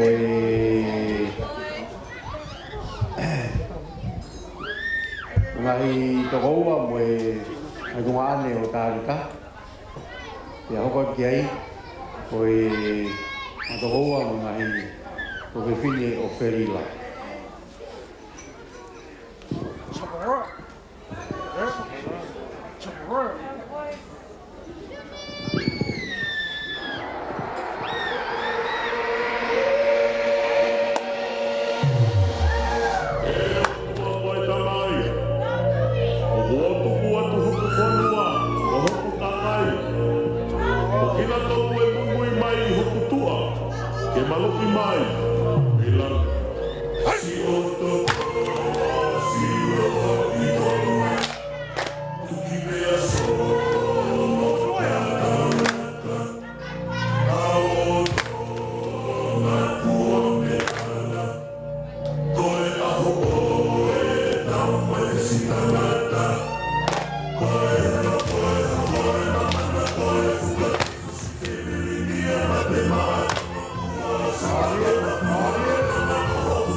tired.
perform. Thank you for all the practice and sacrifice for your performance today. Kwa leo tani ke alunga hoko, upaya pia ni shasi goya o Felila mo Talita kona stone. Kita goya ke ngama pakakala mai pakahoko atu alunga hoko.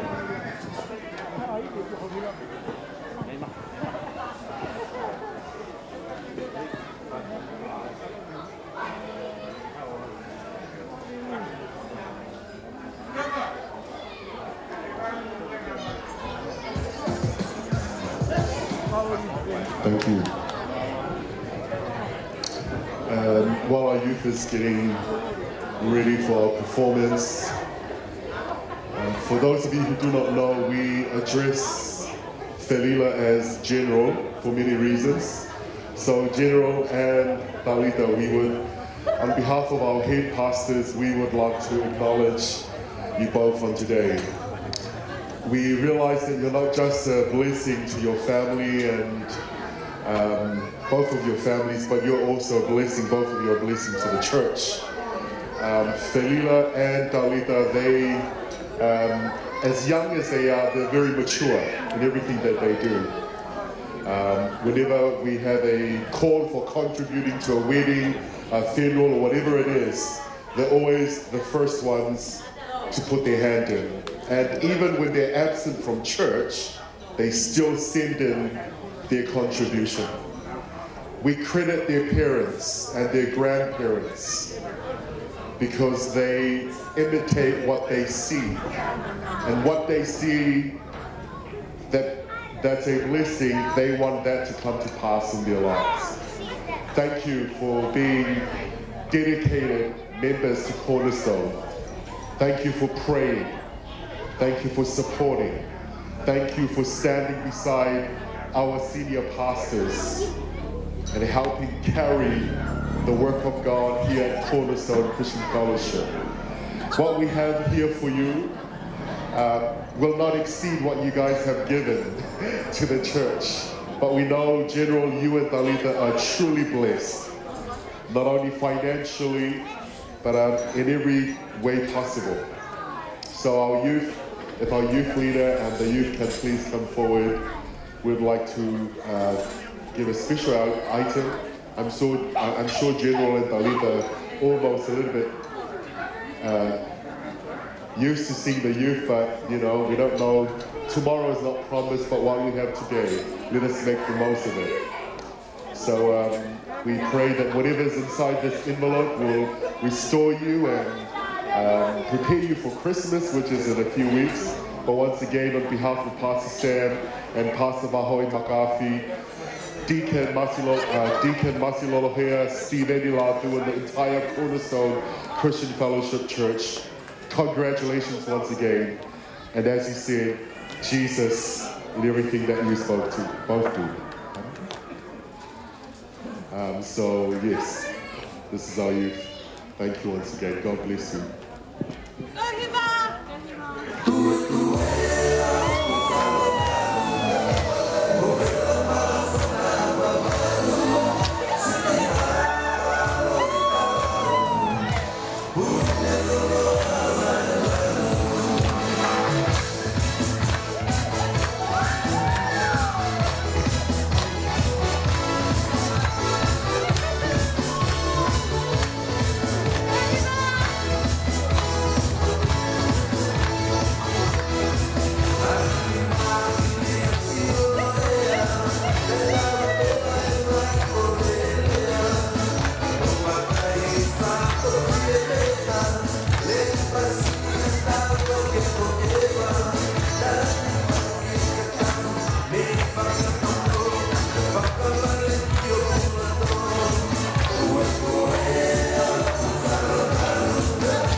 paia ia moe siasi o Felila ka mo Talita i he whameite a koni. Ko tālunga hoko, ko tālunga ia e matokaua ka moe matokawhine o Felila.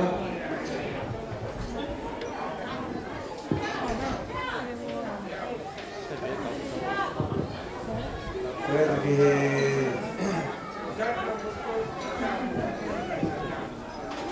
tālunga Kahoka te ai.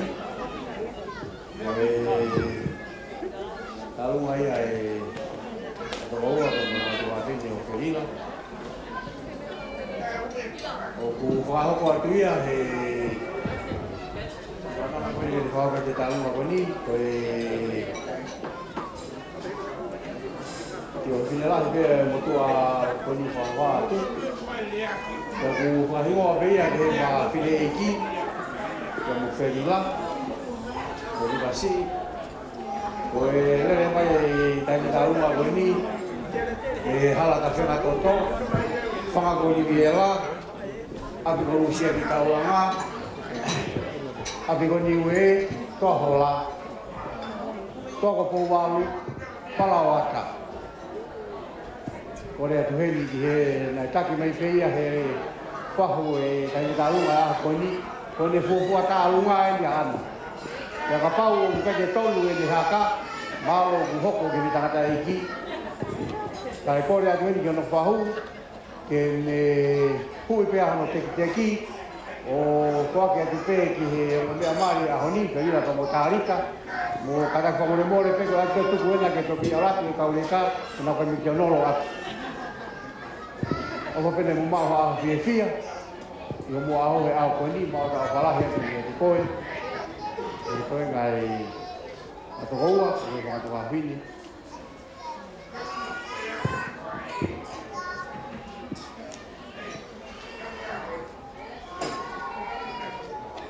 Aia koe tālunga u hoko mai he ni, ko tālunga ia e whakatokoua, mo whakatoka whine o Talita. Ke whakaosi ake i koe tālunga peko o whakahoko mai, ke whakaosi ake tāpuni ake ai tālunga o i whanau, pa mo whakamokopuna o tuiasi, ko naua na naohi mo na ngahi tama, i a Felila pa mo hui tonu. O mau peti tei, pa ke tuku mai ai whasi.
Talita.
This dance is Lita and Felila. This is just a dance from your siblings, all your siblings, and we just wanted to let your little namesake represent this dance. I'd just like you to come up and get this. Sorry, it's not much, sis, but you can buy it for a lolly or something. We're just gonna change it up a bit. My daughter is Fijian, Samoan, Tongan. So today we're gonna represent her Fijian side. So this is her first time wearing a whole masi, and with this material is presented to the newlyweds. And yeah. And this is just the in-laws, and yeah, this is, she's just representing my siblings, and just hope you guys enjoy. Malo. And my brother-in-law is gonna sing today.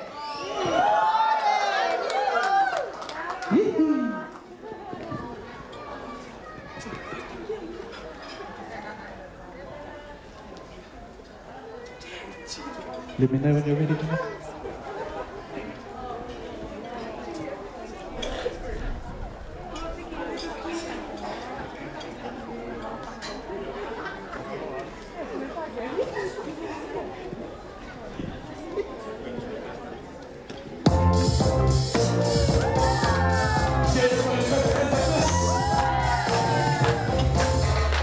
So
Thank you for the perform and as we tau ma hoko e tuang e pege e ko tau waka ki hoko atu ke we tau ma kau si pege ko ni kita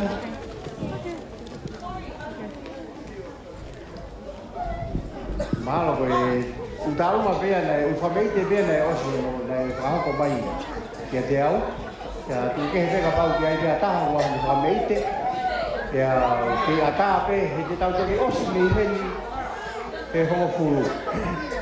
Ya pe me mo ki tai ki ka ki pou mo ki pa fia.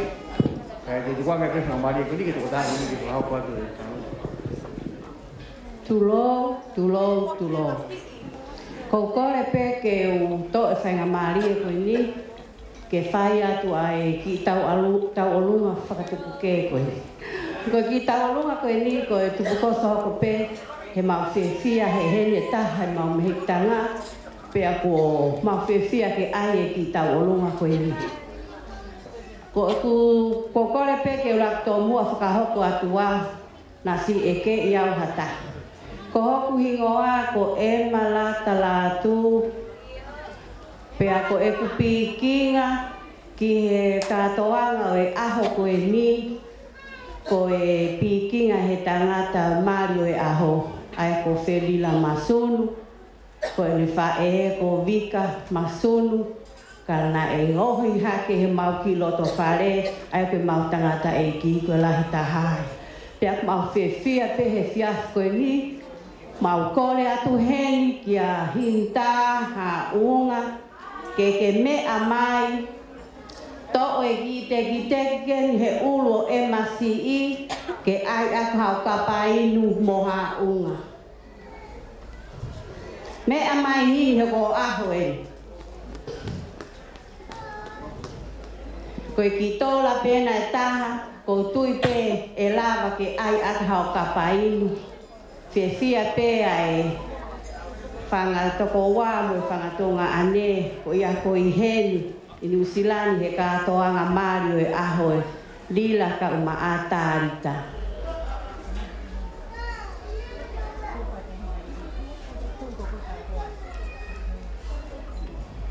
Malohini. Kore atu heni ki a Felila ka uma a hono hoa ofa anga Talita tepu masunu mo mea mai o to'o atu e ki tola e ua ko ena he ulo cheklini ko tui pelita e lawai hau ki kapainu he siasi.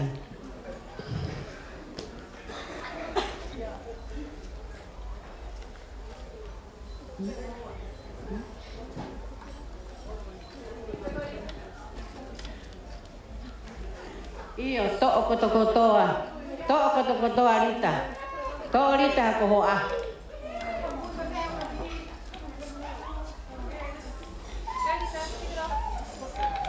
To'o mo e lila. Iyo koe. Oia malo. Kai whai atu lewa e whakame i te kore atu heni ke whanau whakamokopuna kotoa tu yasi. Ko mo tai mi eni.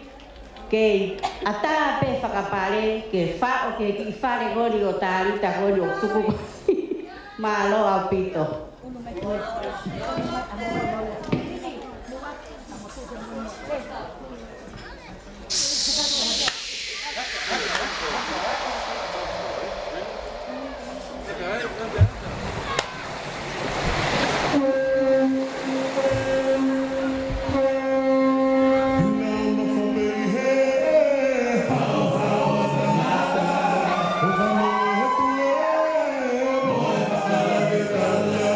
Almanu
Fioni, mo tau ma ka mo muna pakalangilan mo pakihiki o aho koe ni maoro talo ma ka puni aho ni tuang e pege ora ni ke o ka talo ma ka puni aho ni ko tiro ni jaha pameite de raha mai de raha mai ko pameite ka o si peni ka mo mea ya ni o ka o si peni homo fu o si peni homo fu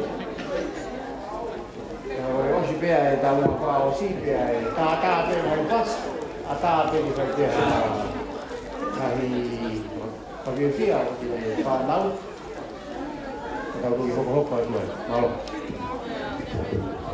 Kore peke ufana whakatapu, ka whai ato e ki tau olunga whakaosi o e fiafi koe ni.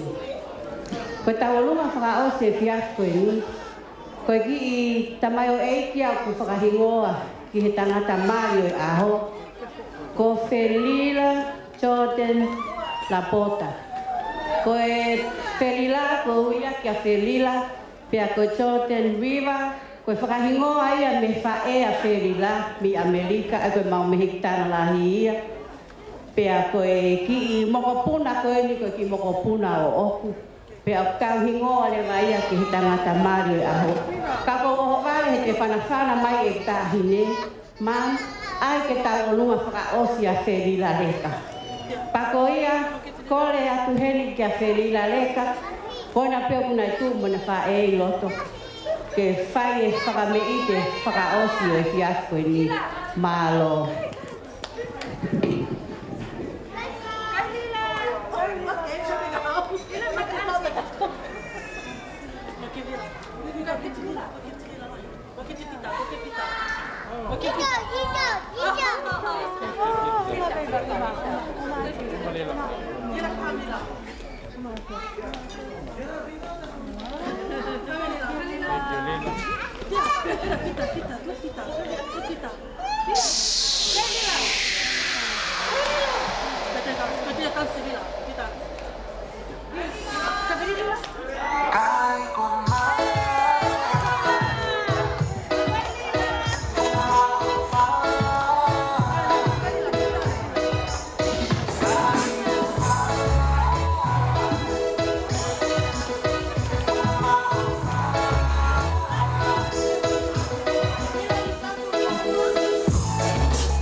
invited fire. Your bestie says she wanna teach it. Can you make these flames go higher? Talking about hey now, hey now, hey now, hey now. Don't go back around it. Talking about vida, I'm not it. Talking about vida, man.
Te ki ka pe ki fai pe kia pa na u me na to na u ki la ba dia ko me ai pe mo moko ya ku ba o ai ta u ye ji pe mal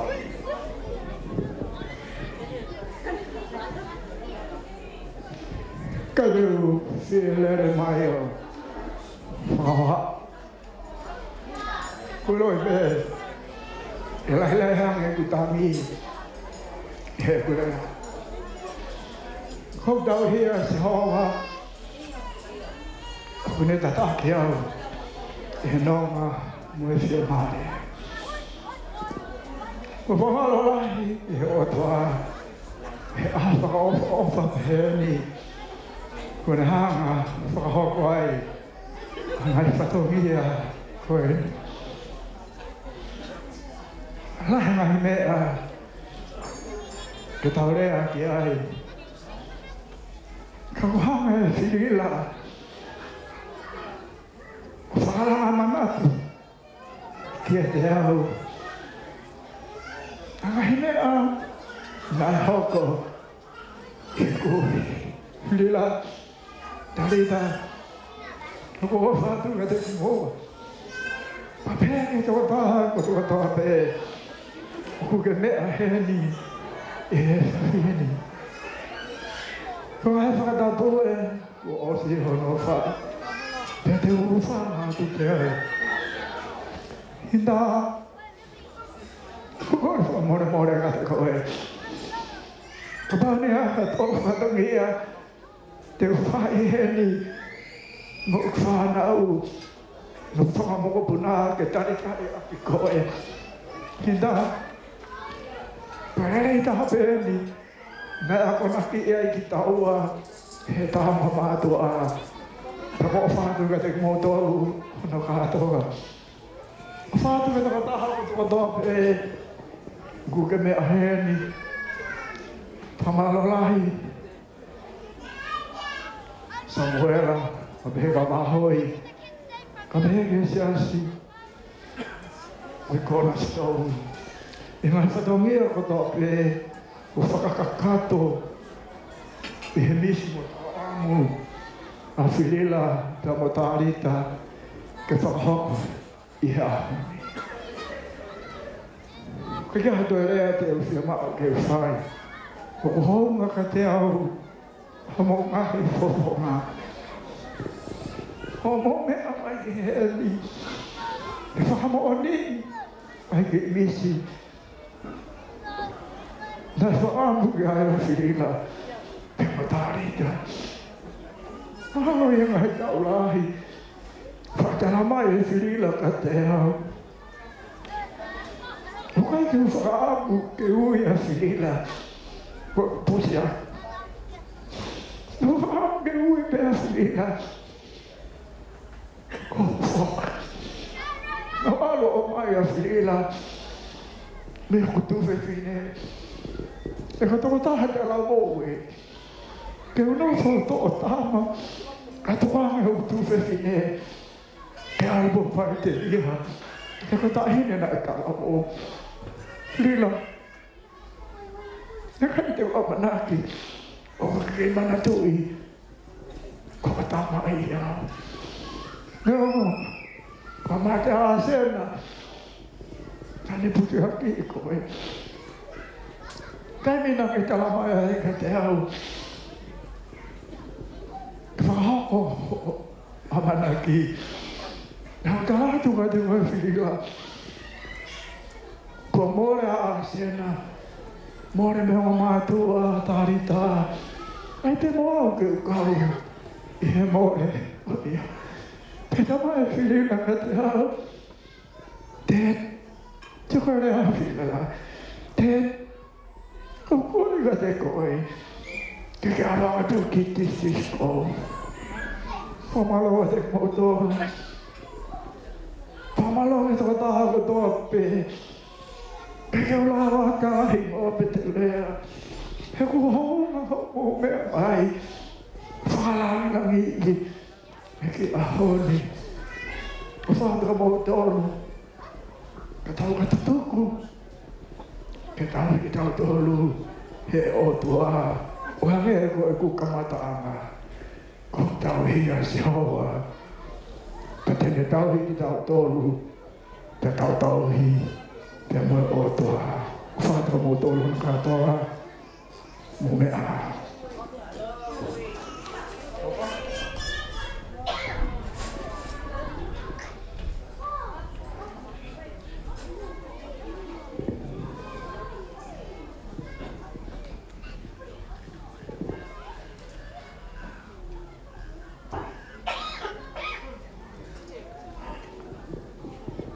Malo ni dia dia ya boli que vamos a todo que estoy ahí vai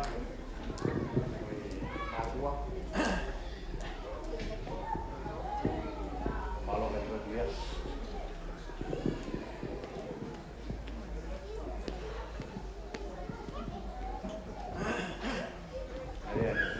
ini soy tahu ini que vai como hacer ya Felila orang mata je ni pada tu dia Fai'aho ai o pare o ngano i ako ni o te kamalo ni ko bias ko kamalo e ko osi na kai ko bias ko ia ko e tahaya e panau ai ngano ya ko be to be na mari mua ke uanga o e pasi atu ke kau ki pause ma dato e ko ni I just want to take this opportunity to say thanks to our elderly event, this event, for hosting us today. Thank you for all the staff, for the management staff. Thank you for our DJ. Thank you, DJ. Thank you for the Kulio Productions for hosting us today. The life for everyone, part of our family in overseas, in watching the celebration. And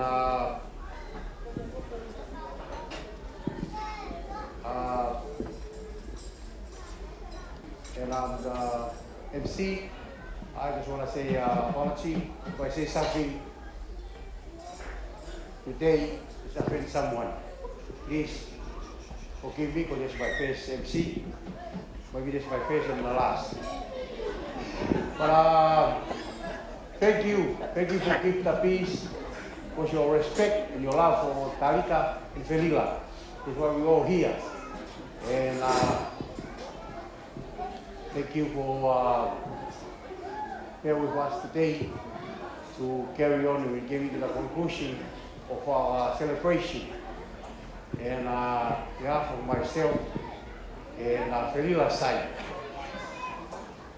we appreciate everyone for taking time to be with us here today and to be a witness and to Felila and Talita on their wedding day. Oia, o malo ke tō tāko tō pē, o harea tō whatongia e whiaka koini. E rege wheunga ka rege tāu, kore peke hūwhanga atu e niwa manakakoa o tau e ki, koe poto a niu mui. E whai agi pēa e whatongia o e rei taha, o kore peke mu whamori more, e ka pau na iaha rea o e rei tō le rei whamori more i au. Ono whakatoa, o malo ki tō tāko toa, e heki he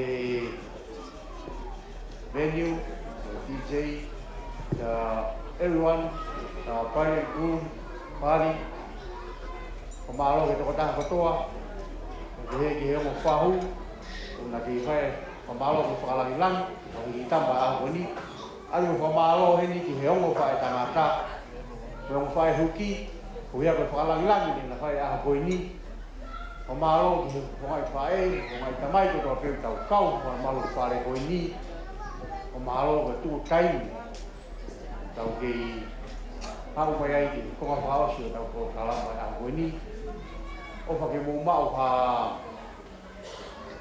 sa pate con Grecia a Bungina na Grecia ya pamalo ato ofa lai ke to ta to pe pamalo mo tu tai no mura mo me ka kini pero de falo ate u vange per mare kini ya ke ka samuela quindi frau si ma ka to lu e ka kini pe ho ko to pe ai ta pe ai fa ke fa na ko ke fa pe pi ai si kwa ga ki tau rekereka mungkin tahu momok kalau dia itu oh ya kan mal waktu itu dah betul. Can we give the MC a hand today, please? Our family is always looking for our MC. Now we have one, so I do believe, Tofa, that this won't be your last.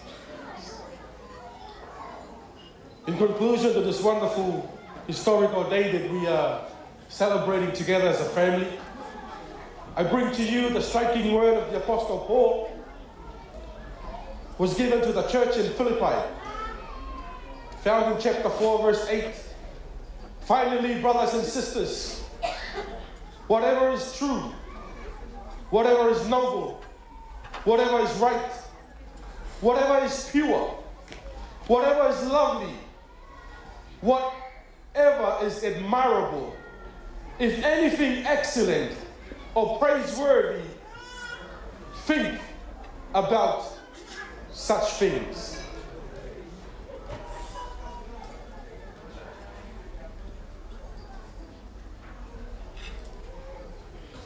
Ko fa ma popo peia si mai family ki he katoanga fa aiki na fa hoko e aha ko ni ko rea fa o si apostolo ko Paula ke kai no lotu ko ia i Filipai ka tu pe mo ke ko re aku he ta fa ki o family ka ia ga tu ku he aha ko ni tu ke ta fa o si aki ai rea na fa he apostolo ko Paula. Ko tu lea whakaosi, ka inga, i longa, ai ngahi mea aku moni, i longa ai ngahi mea aku tau, i longa ai ngahi mea aku totonu, i longa ai ngahi mea aku maa, i longa ai ngahi mea aku whakaofa, i longa ai ngahi mea aku ongo lelei, io, ka iai ha ulu nganga lelei, pega iai ha mea aku whakamaoro ia. Koe ngahi mea ia ke mautokanga ki ai.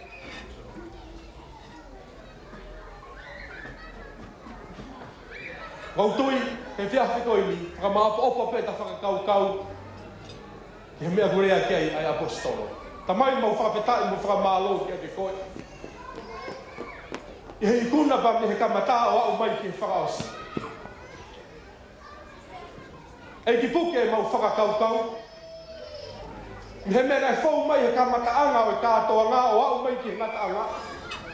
Ke whakamaapo opo pe ke he mea bulelei. He mea ku moni. He mea ku nanga puke. Ai mau luta e whiawha o whani. Ai mea ku nanga whakamafola atu. Ai ofa whakaotua. Puke he mau whakakau-kau e aha koe ni. Ei yung mau kore whakamore atu ki ane koe. Ia ngai tō nau ko toa pe o tua e aha koe ni. Whamore e ki mau tōu e o tua. Ka koe maulo tu ia eiki. Ke tuku pe mua ho tāpoa ki. He nofo ia, he mo ia Felila. E he o tua ki a tāri. O mo whamiri hono. Whakatau osi e o tua. E he bulotu eiki ke singai. Ko whangai whae o nau kei. Mea heni he aha koe ni. Singai tamai. Whamiri. Ngai maheni ko toa pehu nau heni. Eiki. Puke ki mau tolu e o tua i he lau maari o he whio fofani. Pa wareva e o tua ke mau mawahe atu. Ka mau vete i ho ao e o tua. O ka paune ke kaumu ki mau tolu. Ke mau au sia e mo meni ki koe ni. Mone ke mamao e o tua na pehe koha poto hatangata pe koe ilo hatangata. Ka koe kelesi. Koe kelesi. Koe kelesi. Ka moe kelesi. Kumawa o mai e mo mili. I kuna ko e ni e tu.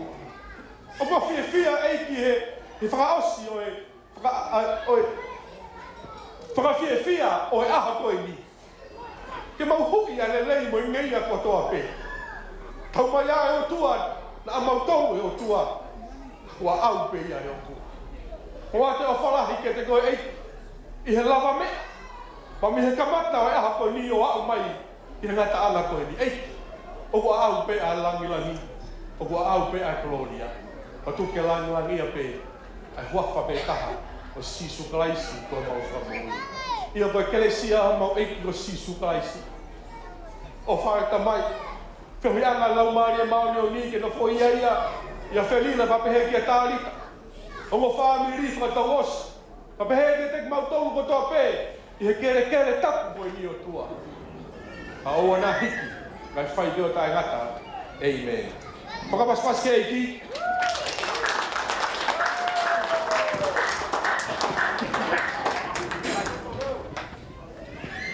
Malo, yo.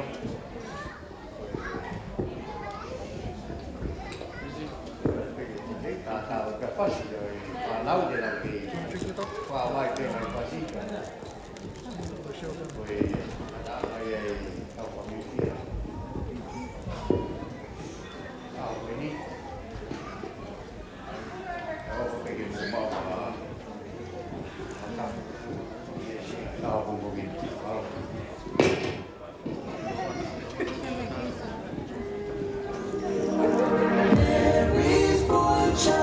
Jesus Christ was born on Christmas Day.